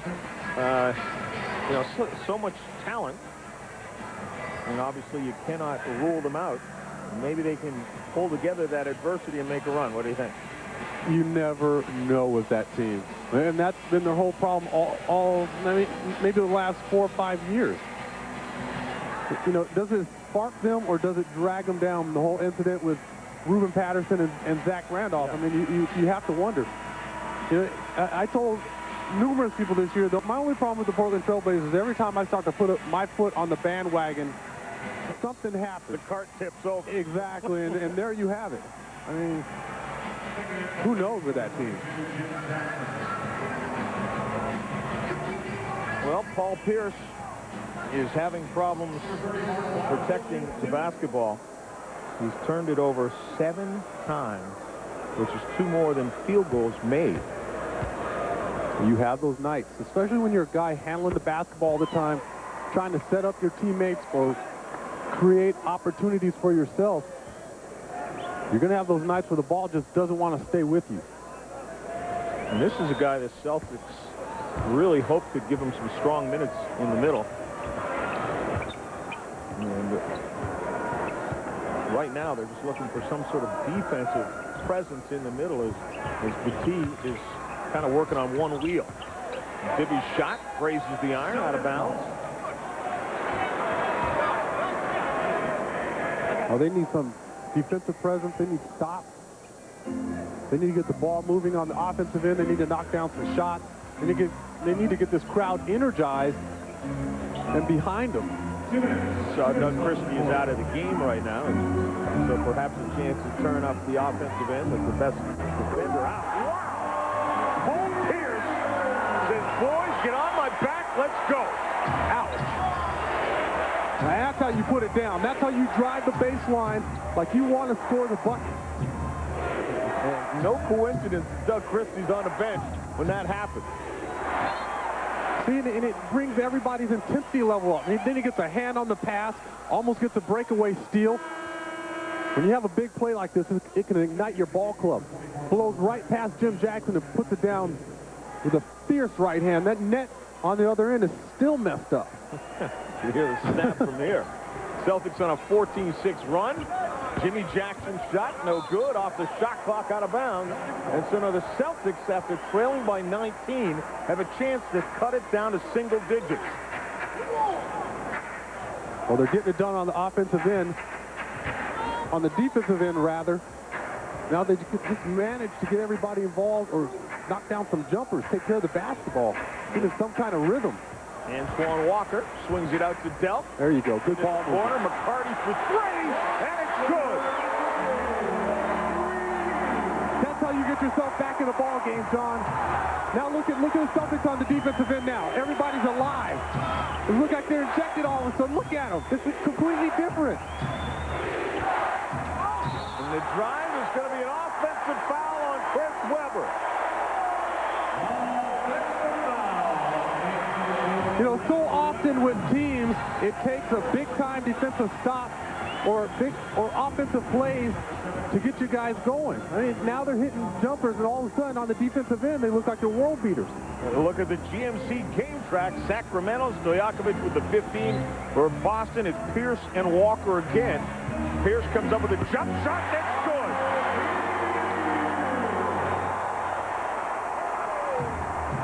And now you have a ball game. Now the Celtics want to play defense. Look at Brown just stepping out there. 19-6 run by the Celtics right now. And the ball thrown out of bounds by Keon Clark, who was looking for B.Jackson. This game was 64-45 5 minutes ago. It's down to 6. Well, we also talked about the flat spots on the lulls that the Sacramento Kings get into. They get a little complacent when they jump out to those large leads, and they have trouble closing the door on teams. And that's what scares me about their playoff run. That's the same thing that happened last year with the Lakers. They should have put them away in several games and let them back in. And Paul Pierce took the shot clock down, looked to drive, and got fouled. He's going to go to the line, and Pierce with 10 points here in the third quarter. I mean, this doesn't even look like the same team that was on the floor 5 minutes ago. No, it's a 48-minute ball game. So Paul Pierce penetrating here. Can't see where he really bumped his knee. Lots of times you get that knee-on-knee contact. He rattles that one around and out. The T comes in, Long comes in. Boston's killing themselves at the free throw line as well. 11 of 22. Wow.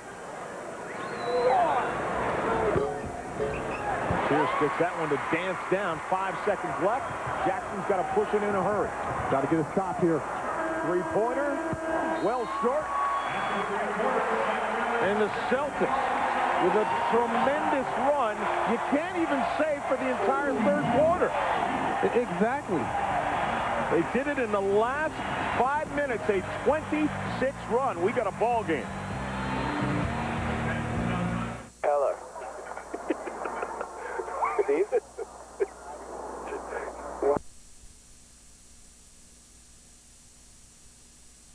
Big lead in Detroit, and it cost them that game. Washington, there were 22 points in the third quarter and couldn't get, and that lead got down to 5 down the stretch. One of the things that Chris Webber is very concerned about when he talks to his team about keeping their intensity in the fourth quarter. M.Bibby said the same thing before the game tonight, that this team just kind of relaxes a little bit when it gets a big lead, and that's the sort of thing that really concerns the Kings as they go down the stretch here in the regular season. Well, David, you're absolutely correct. You could see it in the way they played in the first few minutes of the third quarter. There just was no bounce in the steps of the Kings. They were lucky, though, that the Celtics kept missing early. Pierce looks to drive and gets fouled by Clark. And there's just no stopping Paul Pierce when he has his mind set on going to the bucket. That's number 4 on Keon Clark. He spent a good part of the game on the bench. Here's the third quarter statistics. And keep this in mind, the Celtics making this run, Antoine Walker did not score a point in the third quarter. How about that? Wow. Didn't have to. No, because the guy at the free throw line scored a bunch of them. You know, that was my whole concern last year with the Kings. Coming down the stretch in the playoffs, in the Western Conference Finals, they got too cavalier with the basketball. You know, there's times to make certain passes. There's times to leave those passes alone. There's times to execute like that time. Chris Webber taking care of the basketball and getting the job done. But you cannot go through these lulls, and you can't have these kind of lulls haunt you come playoff time. It's overconfident. Pierce almost lost it. B.Jackson staying with him. Into the corner, McCarty around Turkoglu. Antoine Walker, 5 on a shot clock. Got to go to work. Dumps down to McCarty, who hammers it home. That's a serious move by Antoine Walker. And when he spun, he had the presence of mind. He knew that Chris Webber was behind him and ready to swipe that ball away, and he cradled it just like a fullback would. And an offensive foul against Chris Webber. Watch Antoine Walker. He knows that Chris Webber's behind him. He cradles that ball like a football. Beautiful pass. Walter McCarty knows what to do with it. Excellent finish. And with Keon Clark, a shot blocker right there as well. Pierce scored. 1-point game. It all starts because you got some stops on the defensive end. You converted on the offensive end. Now look at the defense by the Celtics. I mean, guys are down in defensive position. They're ready to play. And Jimmy Jackson's jump shot was about 3 feet too long. Walker now as the Celtics look to take the lead. Pierce swings it at Jackson on the baseline. Short. Oh, a tough shot. You can get a better one. Even though Paul Pierce is rolling right now, you get some ball moves before you get into that isolation. Turkoglu in some trouble. Pass comes to Jackson. Bobby Jackson nails the jumper. Well, the Kings got a break that time. Errant pass. Bobby Jackson the right place.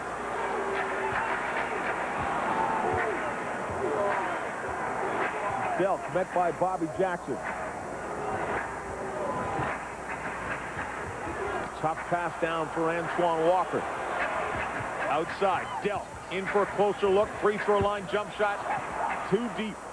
You got a good look at it. Just can't get it to fall. Bobby Jackson out of a double team. Webber now. Keon Clark never got set. Delk has McCarty with him. Waits on Pierce. Can't get his man in the air, but T swings it. Antoine Walker, three-pointer, no good. Not been his night. Well, his only problem is he's waiting too long for that shot. He's waiting for that ball to swing around. He was anxious to shoot that ball before he even caught it. Get better ball movement. He steps into that shot and he knocks it down. B.Jackson trying to create and does. Got the ball on his shoulder, then kissed it off the glass. And that shows you B.Jackson with the basketball. He's like the Tasmanian devil. He's going all over the place. Super high energy. And on top of that, he's extremely talented. Pierce drives and gets fouled by Jimmy Jackson. I know you love this guy. I don't have words for B.Jackson because I love what he brings to the Sacramento Kings. This time, beautiful cut coming down the lane, showing you tremendous body control, beautiful focus, intensity, drops the ball off the glass for 2. And the bench just trying to hold off this Celtics storm. It's a 5-point game.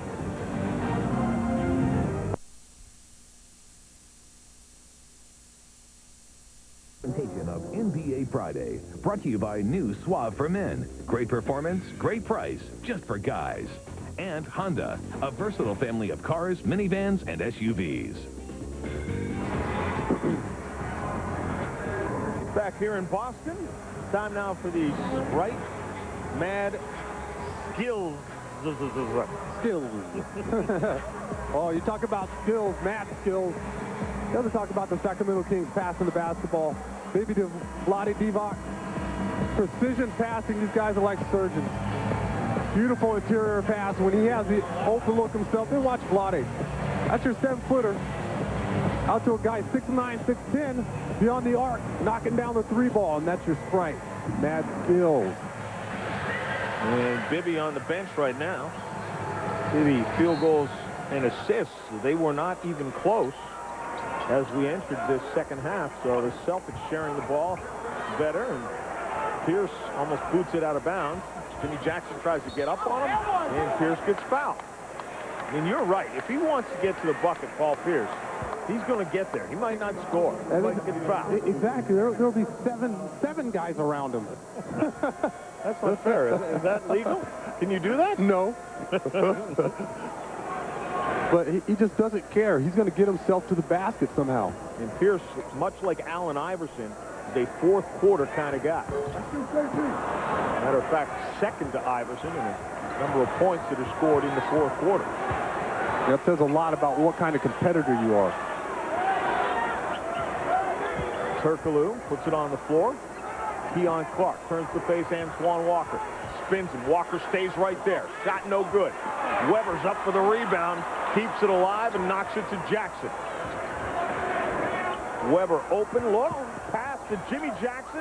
Fights it up and drops it over the iron. Wow. Great defense, great offense. Antoine Walker did a tremendous job at the beginning of that possession on Keon Clark, not allowing him to get to the bucket, but they're unable to come up with the rebound, and they get a second chance. It's unselfish basketball that finally comes through for the Kings. And after the Celtics got it down to 1 point, it's a 6-0 run for Sacramento. Walker turns. Weber got his hand on it and knocks it away. That's where you have to have a left hand, and you pound your way inside. You have a guy who's athletic with long arms like Weber. You can't bring the ball back into him. Jackson to Turkoglu. Out of bounds, it will still belong to the Sacramento Kings.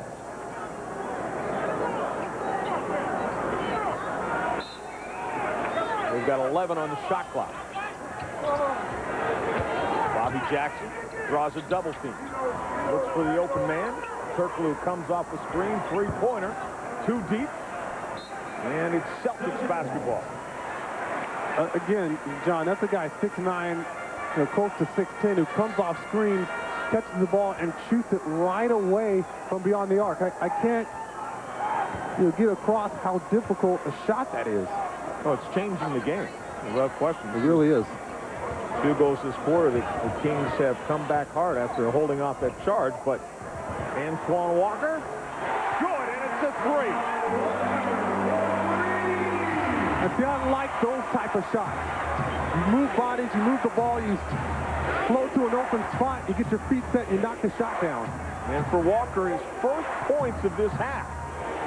Turkoglu tries to answer back. Well off the mark. Delp with the rebound.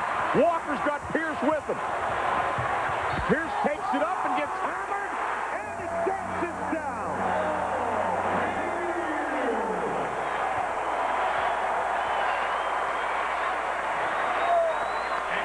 And that's set up by your defense, and specifically Walter McCarty. He did a great job going out to contest.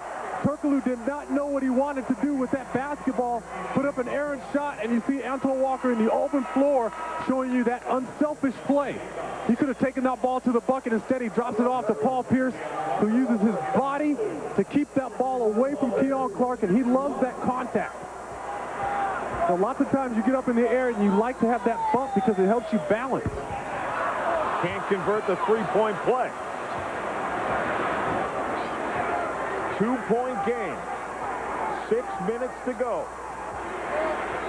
Well, Turkoglu had a wide-open shot, but when Walter McCarty started to run at him, he didn't know what he wanted to do with it, John. He just tossed it up there.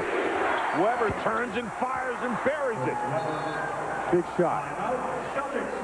And Jimmy O'Brien wants a timeout because he does not want to see what happened after they made the last run to get it within 1. They allowed Sacramento to score the next 6. And that's what your superstar does. He comes through with a big shot on the road in crunch time. In the guts of the game, Chris Webber delivers, silencing all that criticism about not wanting to take a big shot. That's a big one right there. And I'll tell you what, that's the second consecutive time that he's done that to end a Celtics run here in the second half. C. Webb with a typical night.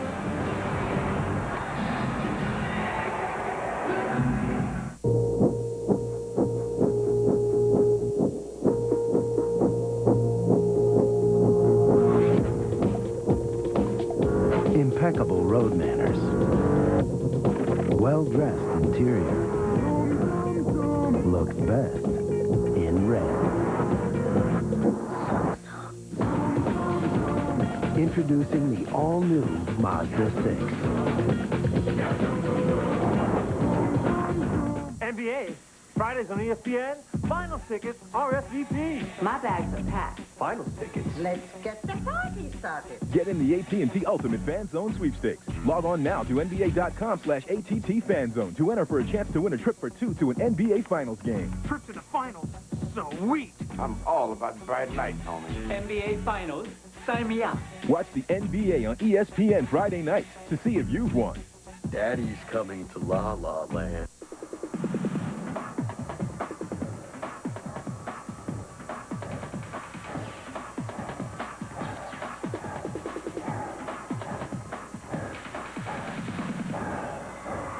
Sarah Hughes, Michelle Kwan, Sasha Cohen, Irina Slutskaya, Timothy Gable, Evgeny Plushenko, Elvis Stoiko, and many more. Chevy Champions on Ice 25th Anniversary Tour. Come join the celebration.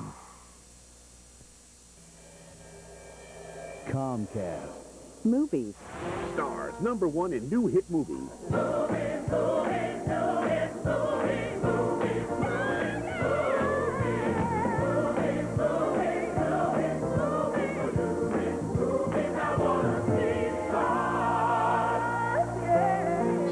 #1 in new hit movies. Call Comcast today to order Stars and get new hit movies all the time. Time for the Dockers Defenders Edge, and it comes from the Grizzlies-Lakers game. Brevin Knight stripped Gennaro Pargo and then hits the Stranger, the half-court shot. He's 0 for 3 from the floor. That's on 2s, but 3s, or at least half-court. He's 1 for 1. Yeah. Well, Kevin, you got to wonder about the Lakers. I mean, that's amazing. When you think about what they're able to do to Dallas, come back against Memphis. Exactly, and that's what we talked about earlier during the shoot-around segment. You know, they really haven't put together a streak where they can fall back on it in tough times and say, hey, look, guys, this year we won 7 or 8 in a row. Remember that tough stretch we went through? We really came through it. You know, instead they have a big win on the road, then they come back against Memphis, and they're complacent, they're overconfident. McCarty launches the 3, no good. Blount practically lost his shorts. Hey, David, what went on in the Celtics huddle last time out? Well, guys, Jim O'Brien loves the way Paul Pierce is playing, but he also wants a little bit more movement. He thinks he's getting a little stagnant with Paul and Swan just kind of holding the ball just a little bit too long. The other thing about, you guys mentioned before the segment about Chris Webber, he wants the ball now in these situations. He knows that he got some criticism last year. He said the day after the Lakers beat them in the 7th game of the Western Conference Finals, he was in the gym. He didn't want any excuses this season about how he was going to play. He is ready for the challenge. Yeah, I mean, there's little you can do when you look at his game to criticize it. I mean, he's like, on that play, I was setting the screen. I was doing what I was supposed to do. He says, called to do it again, I would do the exact same thing. But you're right, David. He made the point of saying, I am a leader, and therefore I want the ball. Bremer now dances it down to Walker, who was looking for Blount, gets knocked away. Bobby Jackson had Jimmy Jackson with him, takes it back out and resets. Weber battling with McCarty. Divac to Jimmy Jackson, knocked out of bounds, still belongs. Well, John, you can see the intensity level pick up here. Watch Stojakovic wide open. And look at the effort by Paul Pierce. He's in the stands. He's going after that ball so hard. And that's how you make guys miss. You contest every single shot. And the Celtics didn't have that in the first half. They didn't have that kind of defensive energy. No, they didn't have a lot of energy at either side before. And that's how you have to continue to play. That's how you play. You have to play the entire ball game, the entire 48 minutes. You cannot give up easy buckets. And now that's sunken in for the Celtics. They got to turn around and score it. Well, that's the same play they tried to run on an inbounds play before that didn't work. It doesn't work again. Pierce, jump shot, and scores. Here we go again. 2-point lead. You have to come out and guard Paul Pierce on the perimeter. He gives you a little up fake, one dribble, and up with it, textbook basketball. Stojakovic has Pierce with him. Jimmy Jackson trying to lose McCarty. Weber rims out. McCarty with the rebound. And he came down with a smile on his face. Because he knew he got up high to get that ball. Chris Weber shot that ball from his palm. Pierce into the paint. Fade away. Short. Bounced around. Bremer chases it down. And Celtics wouldn't have gotten to that ball in the first half. It wouldn't have been close.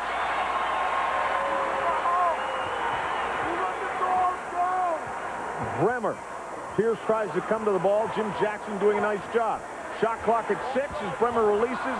No good. Weber with the rebound. A gutsy attempt by the young fella, but he was unable to start an offensive play that possession.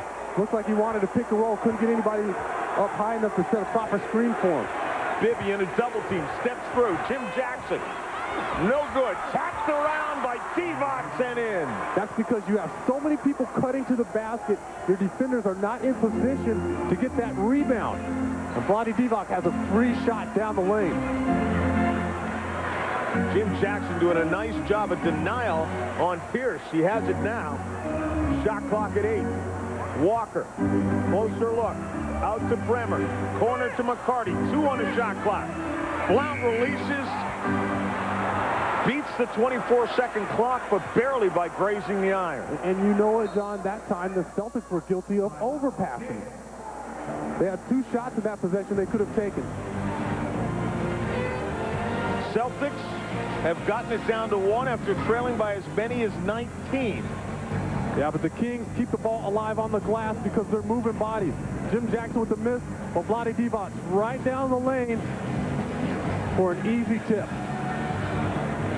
Sacramento trying to hold off the hard-charging Celtics. 2:44 to go.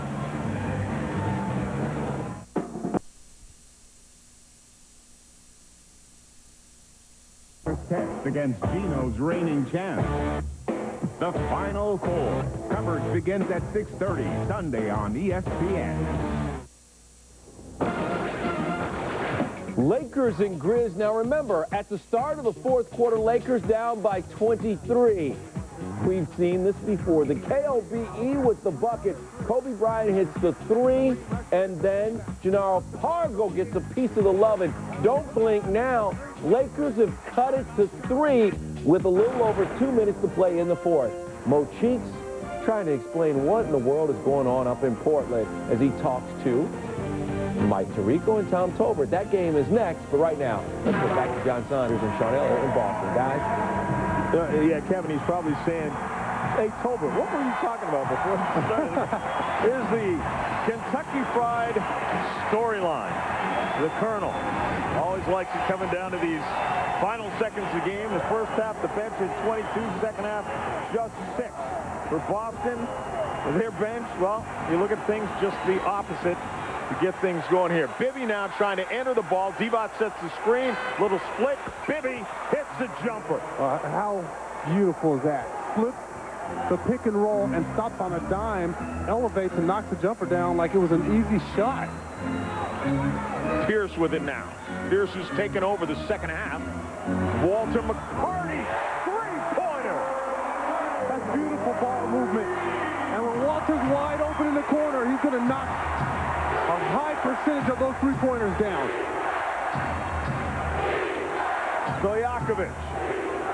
The Divac goes into a crowd. Jim Jackson has it. Weber tacked around. Celtics come out of there with it. Walker. Pierce, open three. Good!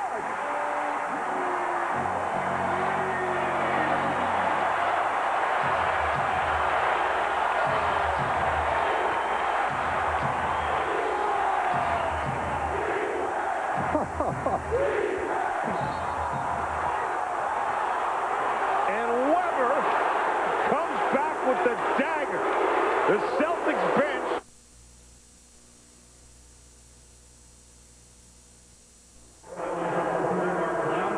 And what a sequence. I really hope the Celtics look at this tape and understand what they're capable of if they decide to play defense.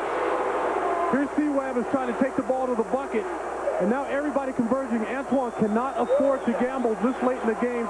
He must move his feet and stay in front of Chris Webber. You see him going for the swipe there. That looks like the big fella's in position there. Yeah, it did to me, and that's his 6th foul as well. That looks like a charge.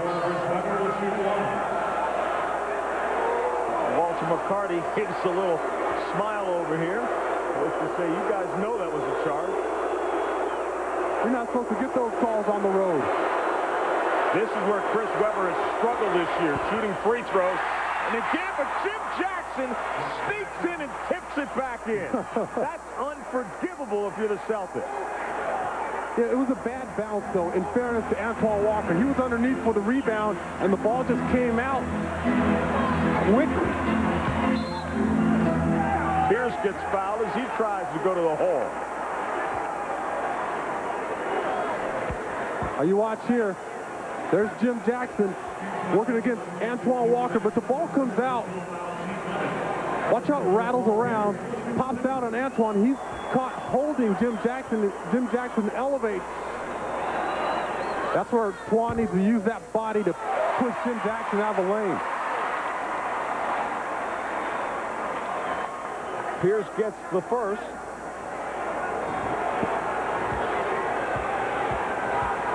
And again, this is the guy who #2 in makes at the line this year, #1 in attempts, and he gets it back to a 2-point game.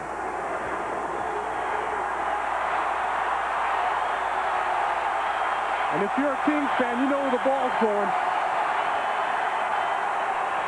Walker trying to stay with Webber. Got him well away from the bucket. Bounces off his shin. Bibby. No good. Rebounded and stolen. McCarty to Walker. Thinks about the three. Webber out to guard him. Walker almost loses it. Bremer now. Celtics got to settle down here. Final minute. Pierce glides in. Gets it on the iron. Hooks one.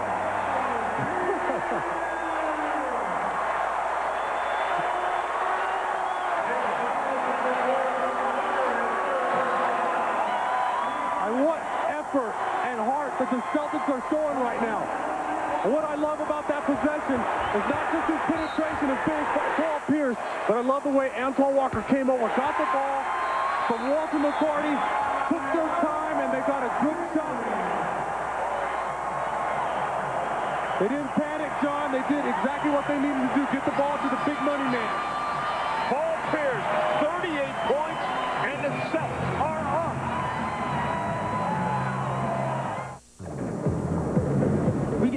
coming through here all day long. No doubt. They keep coming in, leaving, coming in. Non-stop. Yeah, check this out. I can dig it. The 2003 Ford Explorer. That third row seat folding down, you get in there, plenty of room. After you bust it, it's like butter. It's been the best-selling SUV for 11 years. I got a feeling we're going to be washing a lot more, man. And break time is over, fellas. The 2003 Ford Explorer. If you haven't looked at Ford lately, look again.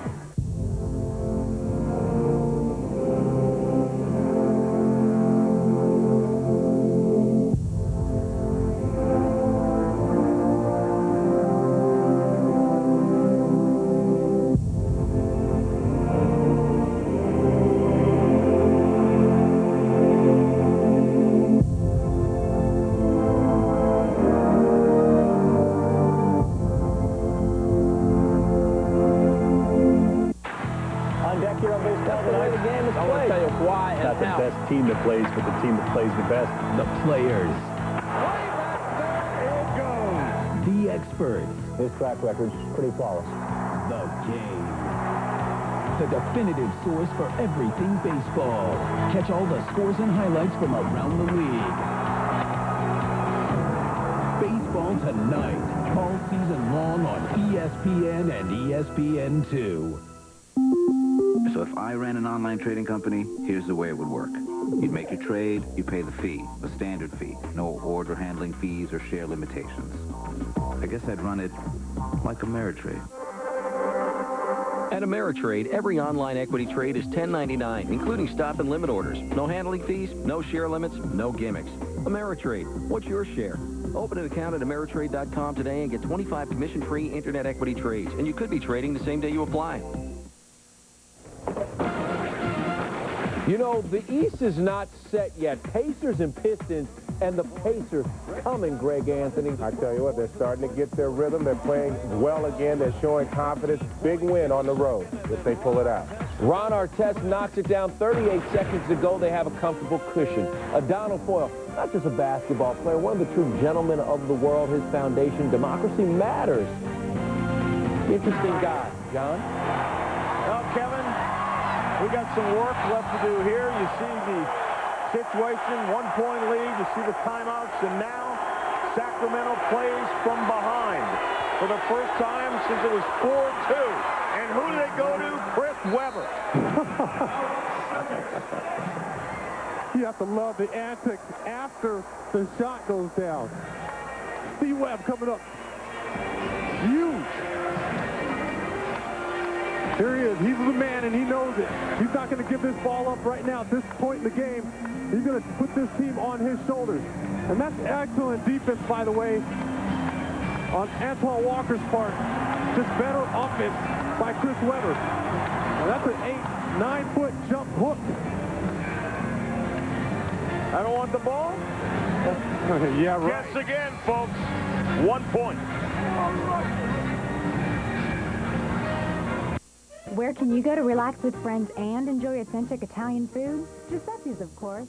You'll love the relaxed atmosphere in Giuseppe's.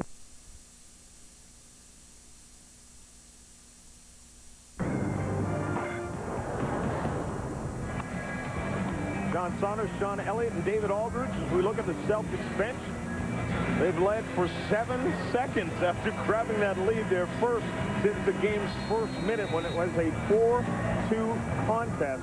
And you cannot say enough, Sean, about that guy right there. Chris Webber, the critics saying he doesn't want the basketball late.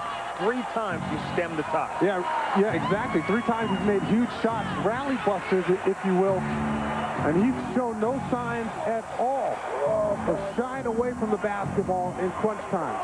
And Paul Pierce, you can't say enough about him either. 38 points, 27 of those have come in the second half alone, including 16 of them in the fourth quarter.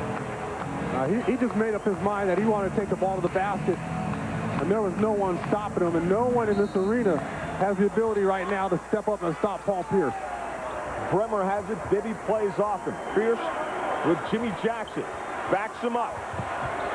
Goes into a crowd, and the foul gets called. Now, Webber had a piece from behind. Jim Jackson did as well. And the foul is on Divac. who was the guy I thought didn't foul. Well, here you see him dancing with the ball on the perimeter. You know he's going to come with that low crossover. You see Divac there trying to draw the charge, but he just kind of falls back. And Doug Christie on the bench. They've elected to leave him there. And Pierce really started to take this game over.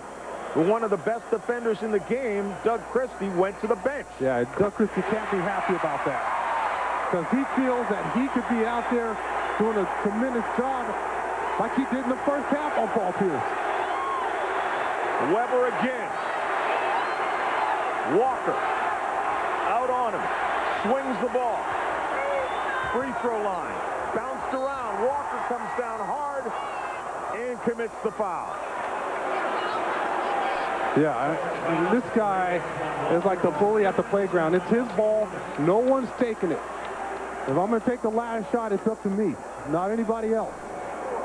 Here he is. You know, he has that ball above his head, and guys are moving, but they're basically high-priced decoys. Because C-Webb is taking this ball. He's taking the last shot. He's put it upon himself to win this ball game. And people might question Antoine Walker sweeping at the basketball there with only 9 on the shot clock. But Chris Webber shoots below 60% from the free throw line. And that's why you're willing to take a gamble like that. Exactly. Because if he goes into that little jump hook, he's liable to knock it down on you.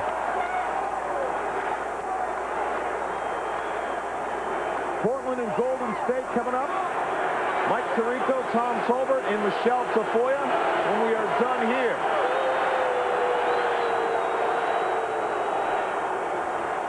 And Weber comes up empty. Stojakovic is forced to foul Bremer.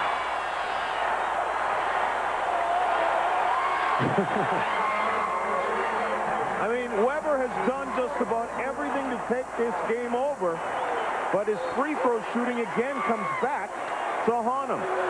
Hey, I'll be honest with you, both those free throws look good to me. They had nice rotation on him. He had nice balance on the free throw line. He wasn't falling away. He just shot him a little too hard off the back iron. Bremer's a 77% free throw shooter. You know, even if the Celtics make this, John, they're not. The Kings are not out of it. Virtually everybody on the floor for them to shoot a three-point bucket for you. The only thing I'd be concerned about with Sacramento is it seems after Boston made their run and Chris Webber decided to take the game over, everyone else starts allowing him to do that and doesn't get involved. Good point. Tomorrow night on NBA TV, Orlando takes on Dallas. Dallas coming off that tough loss to Los Angeles. Then Sunday on ABC, Washington against Boston at 1, Sacramento at Philadelphia, 3:30. Wednesday night on ESPN, Minnesota and Seattle. Then Thursday on TNT, Philadelphia against these Boston Celtics and Sacramento against the Los Angeles Lakers.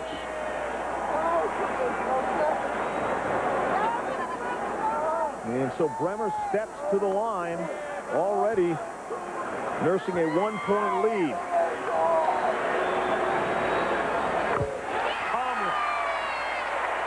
Doesn't look like a rookie up there, does he? He hasn't looked like a rookie in a long time. No, you're right. If he makes this, it'll be a 3 to tie for Sacramento. Misses it.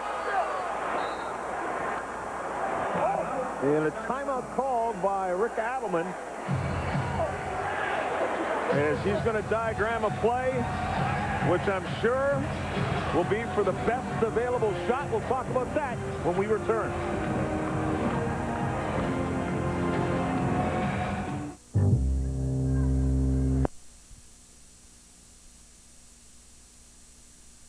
Memphis, remember, the Lakers down 23 to begin the fourth quarter. Down 1, 3.3 seconds left. Kobe Bryant, Shane Battier, Greg Anthony. No contest. Good night now. Bryant hits the game winner. Lakers come all the way back. Bryant finishes with 21 and 7, 102 to 101. Heartbreak is what that would be called. Mike Dunleavy Jr., maybe he could have helped Shane Battier in that play. Trailblazers Warriors up next on NBA Friday. John? Yeah, Kevin, we got a little work left to do here. There's the Sacramento Kings trying to find out if they have a Kobe Bryant on their team. You looking for C. Webb here? I'm looking to give the ball to my star or get M.Bibby open for a shot. Weber for a three, and it's good! Hiya! I mean, oh. Wow! He shot that ball with supreme confidence.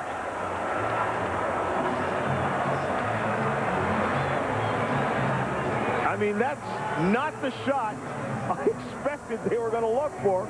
That was the guy I thought they'd go to, but not a three-pointer. Now, this play has superstar written all over it. Bibby comes off that pick and roll. Antoine Walker's kind of half expecting Chris Webber to launch that three. That surprises you. Again, when you have a guy that kind of size that steps out beyond the three-point line, it throws you off. Antoine Walker doing a great job there spacing the play because he has to step out to stop M.Bibby. Then he's got to get back to his man, and that's an extremely difficult cover. And C. Webb just picks up the ball and drains it. No questions asked. And the reaction from the Sacramento bench, that's Mateen Cleaves on the injured list right now. And he is fired up. And there's Doug Christie, who's been spending a lot of time on the bench with foul problems.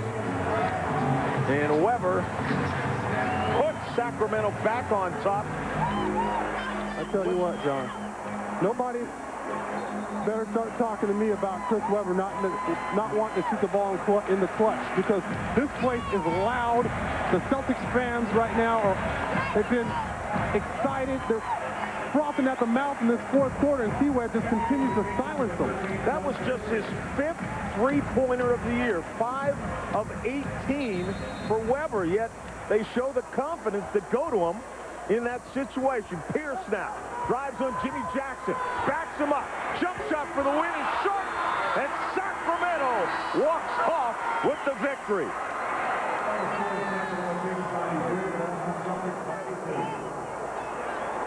C-Webb just came through in clutch time. A superstar performance, John.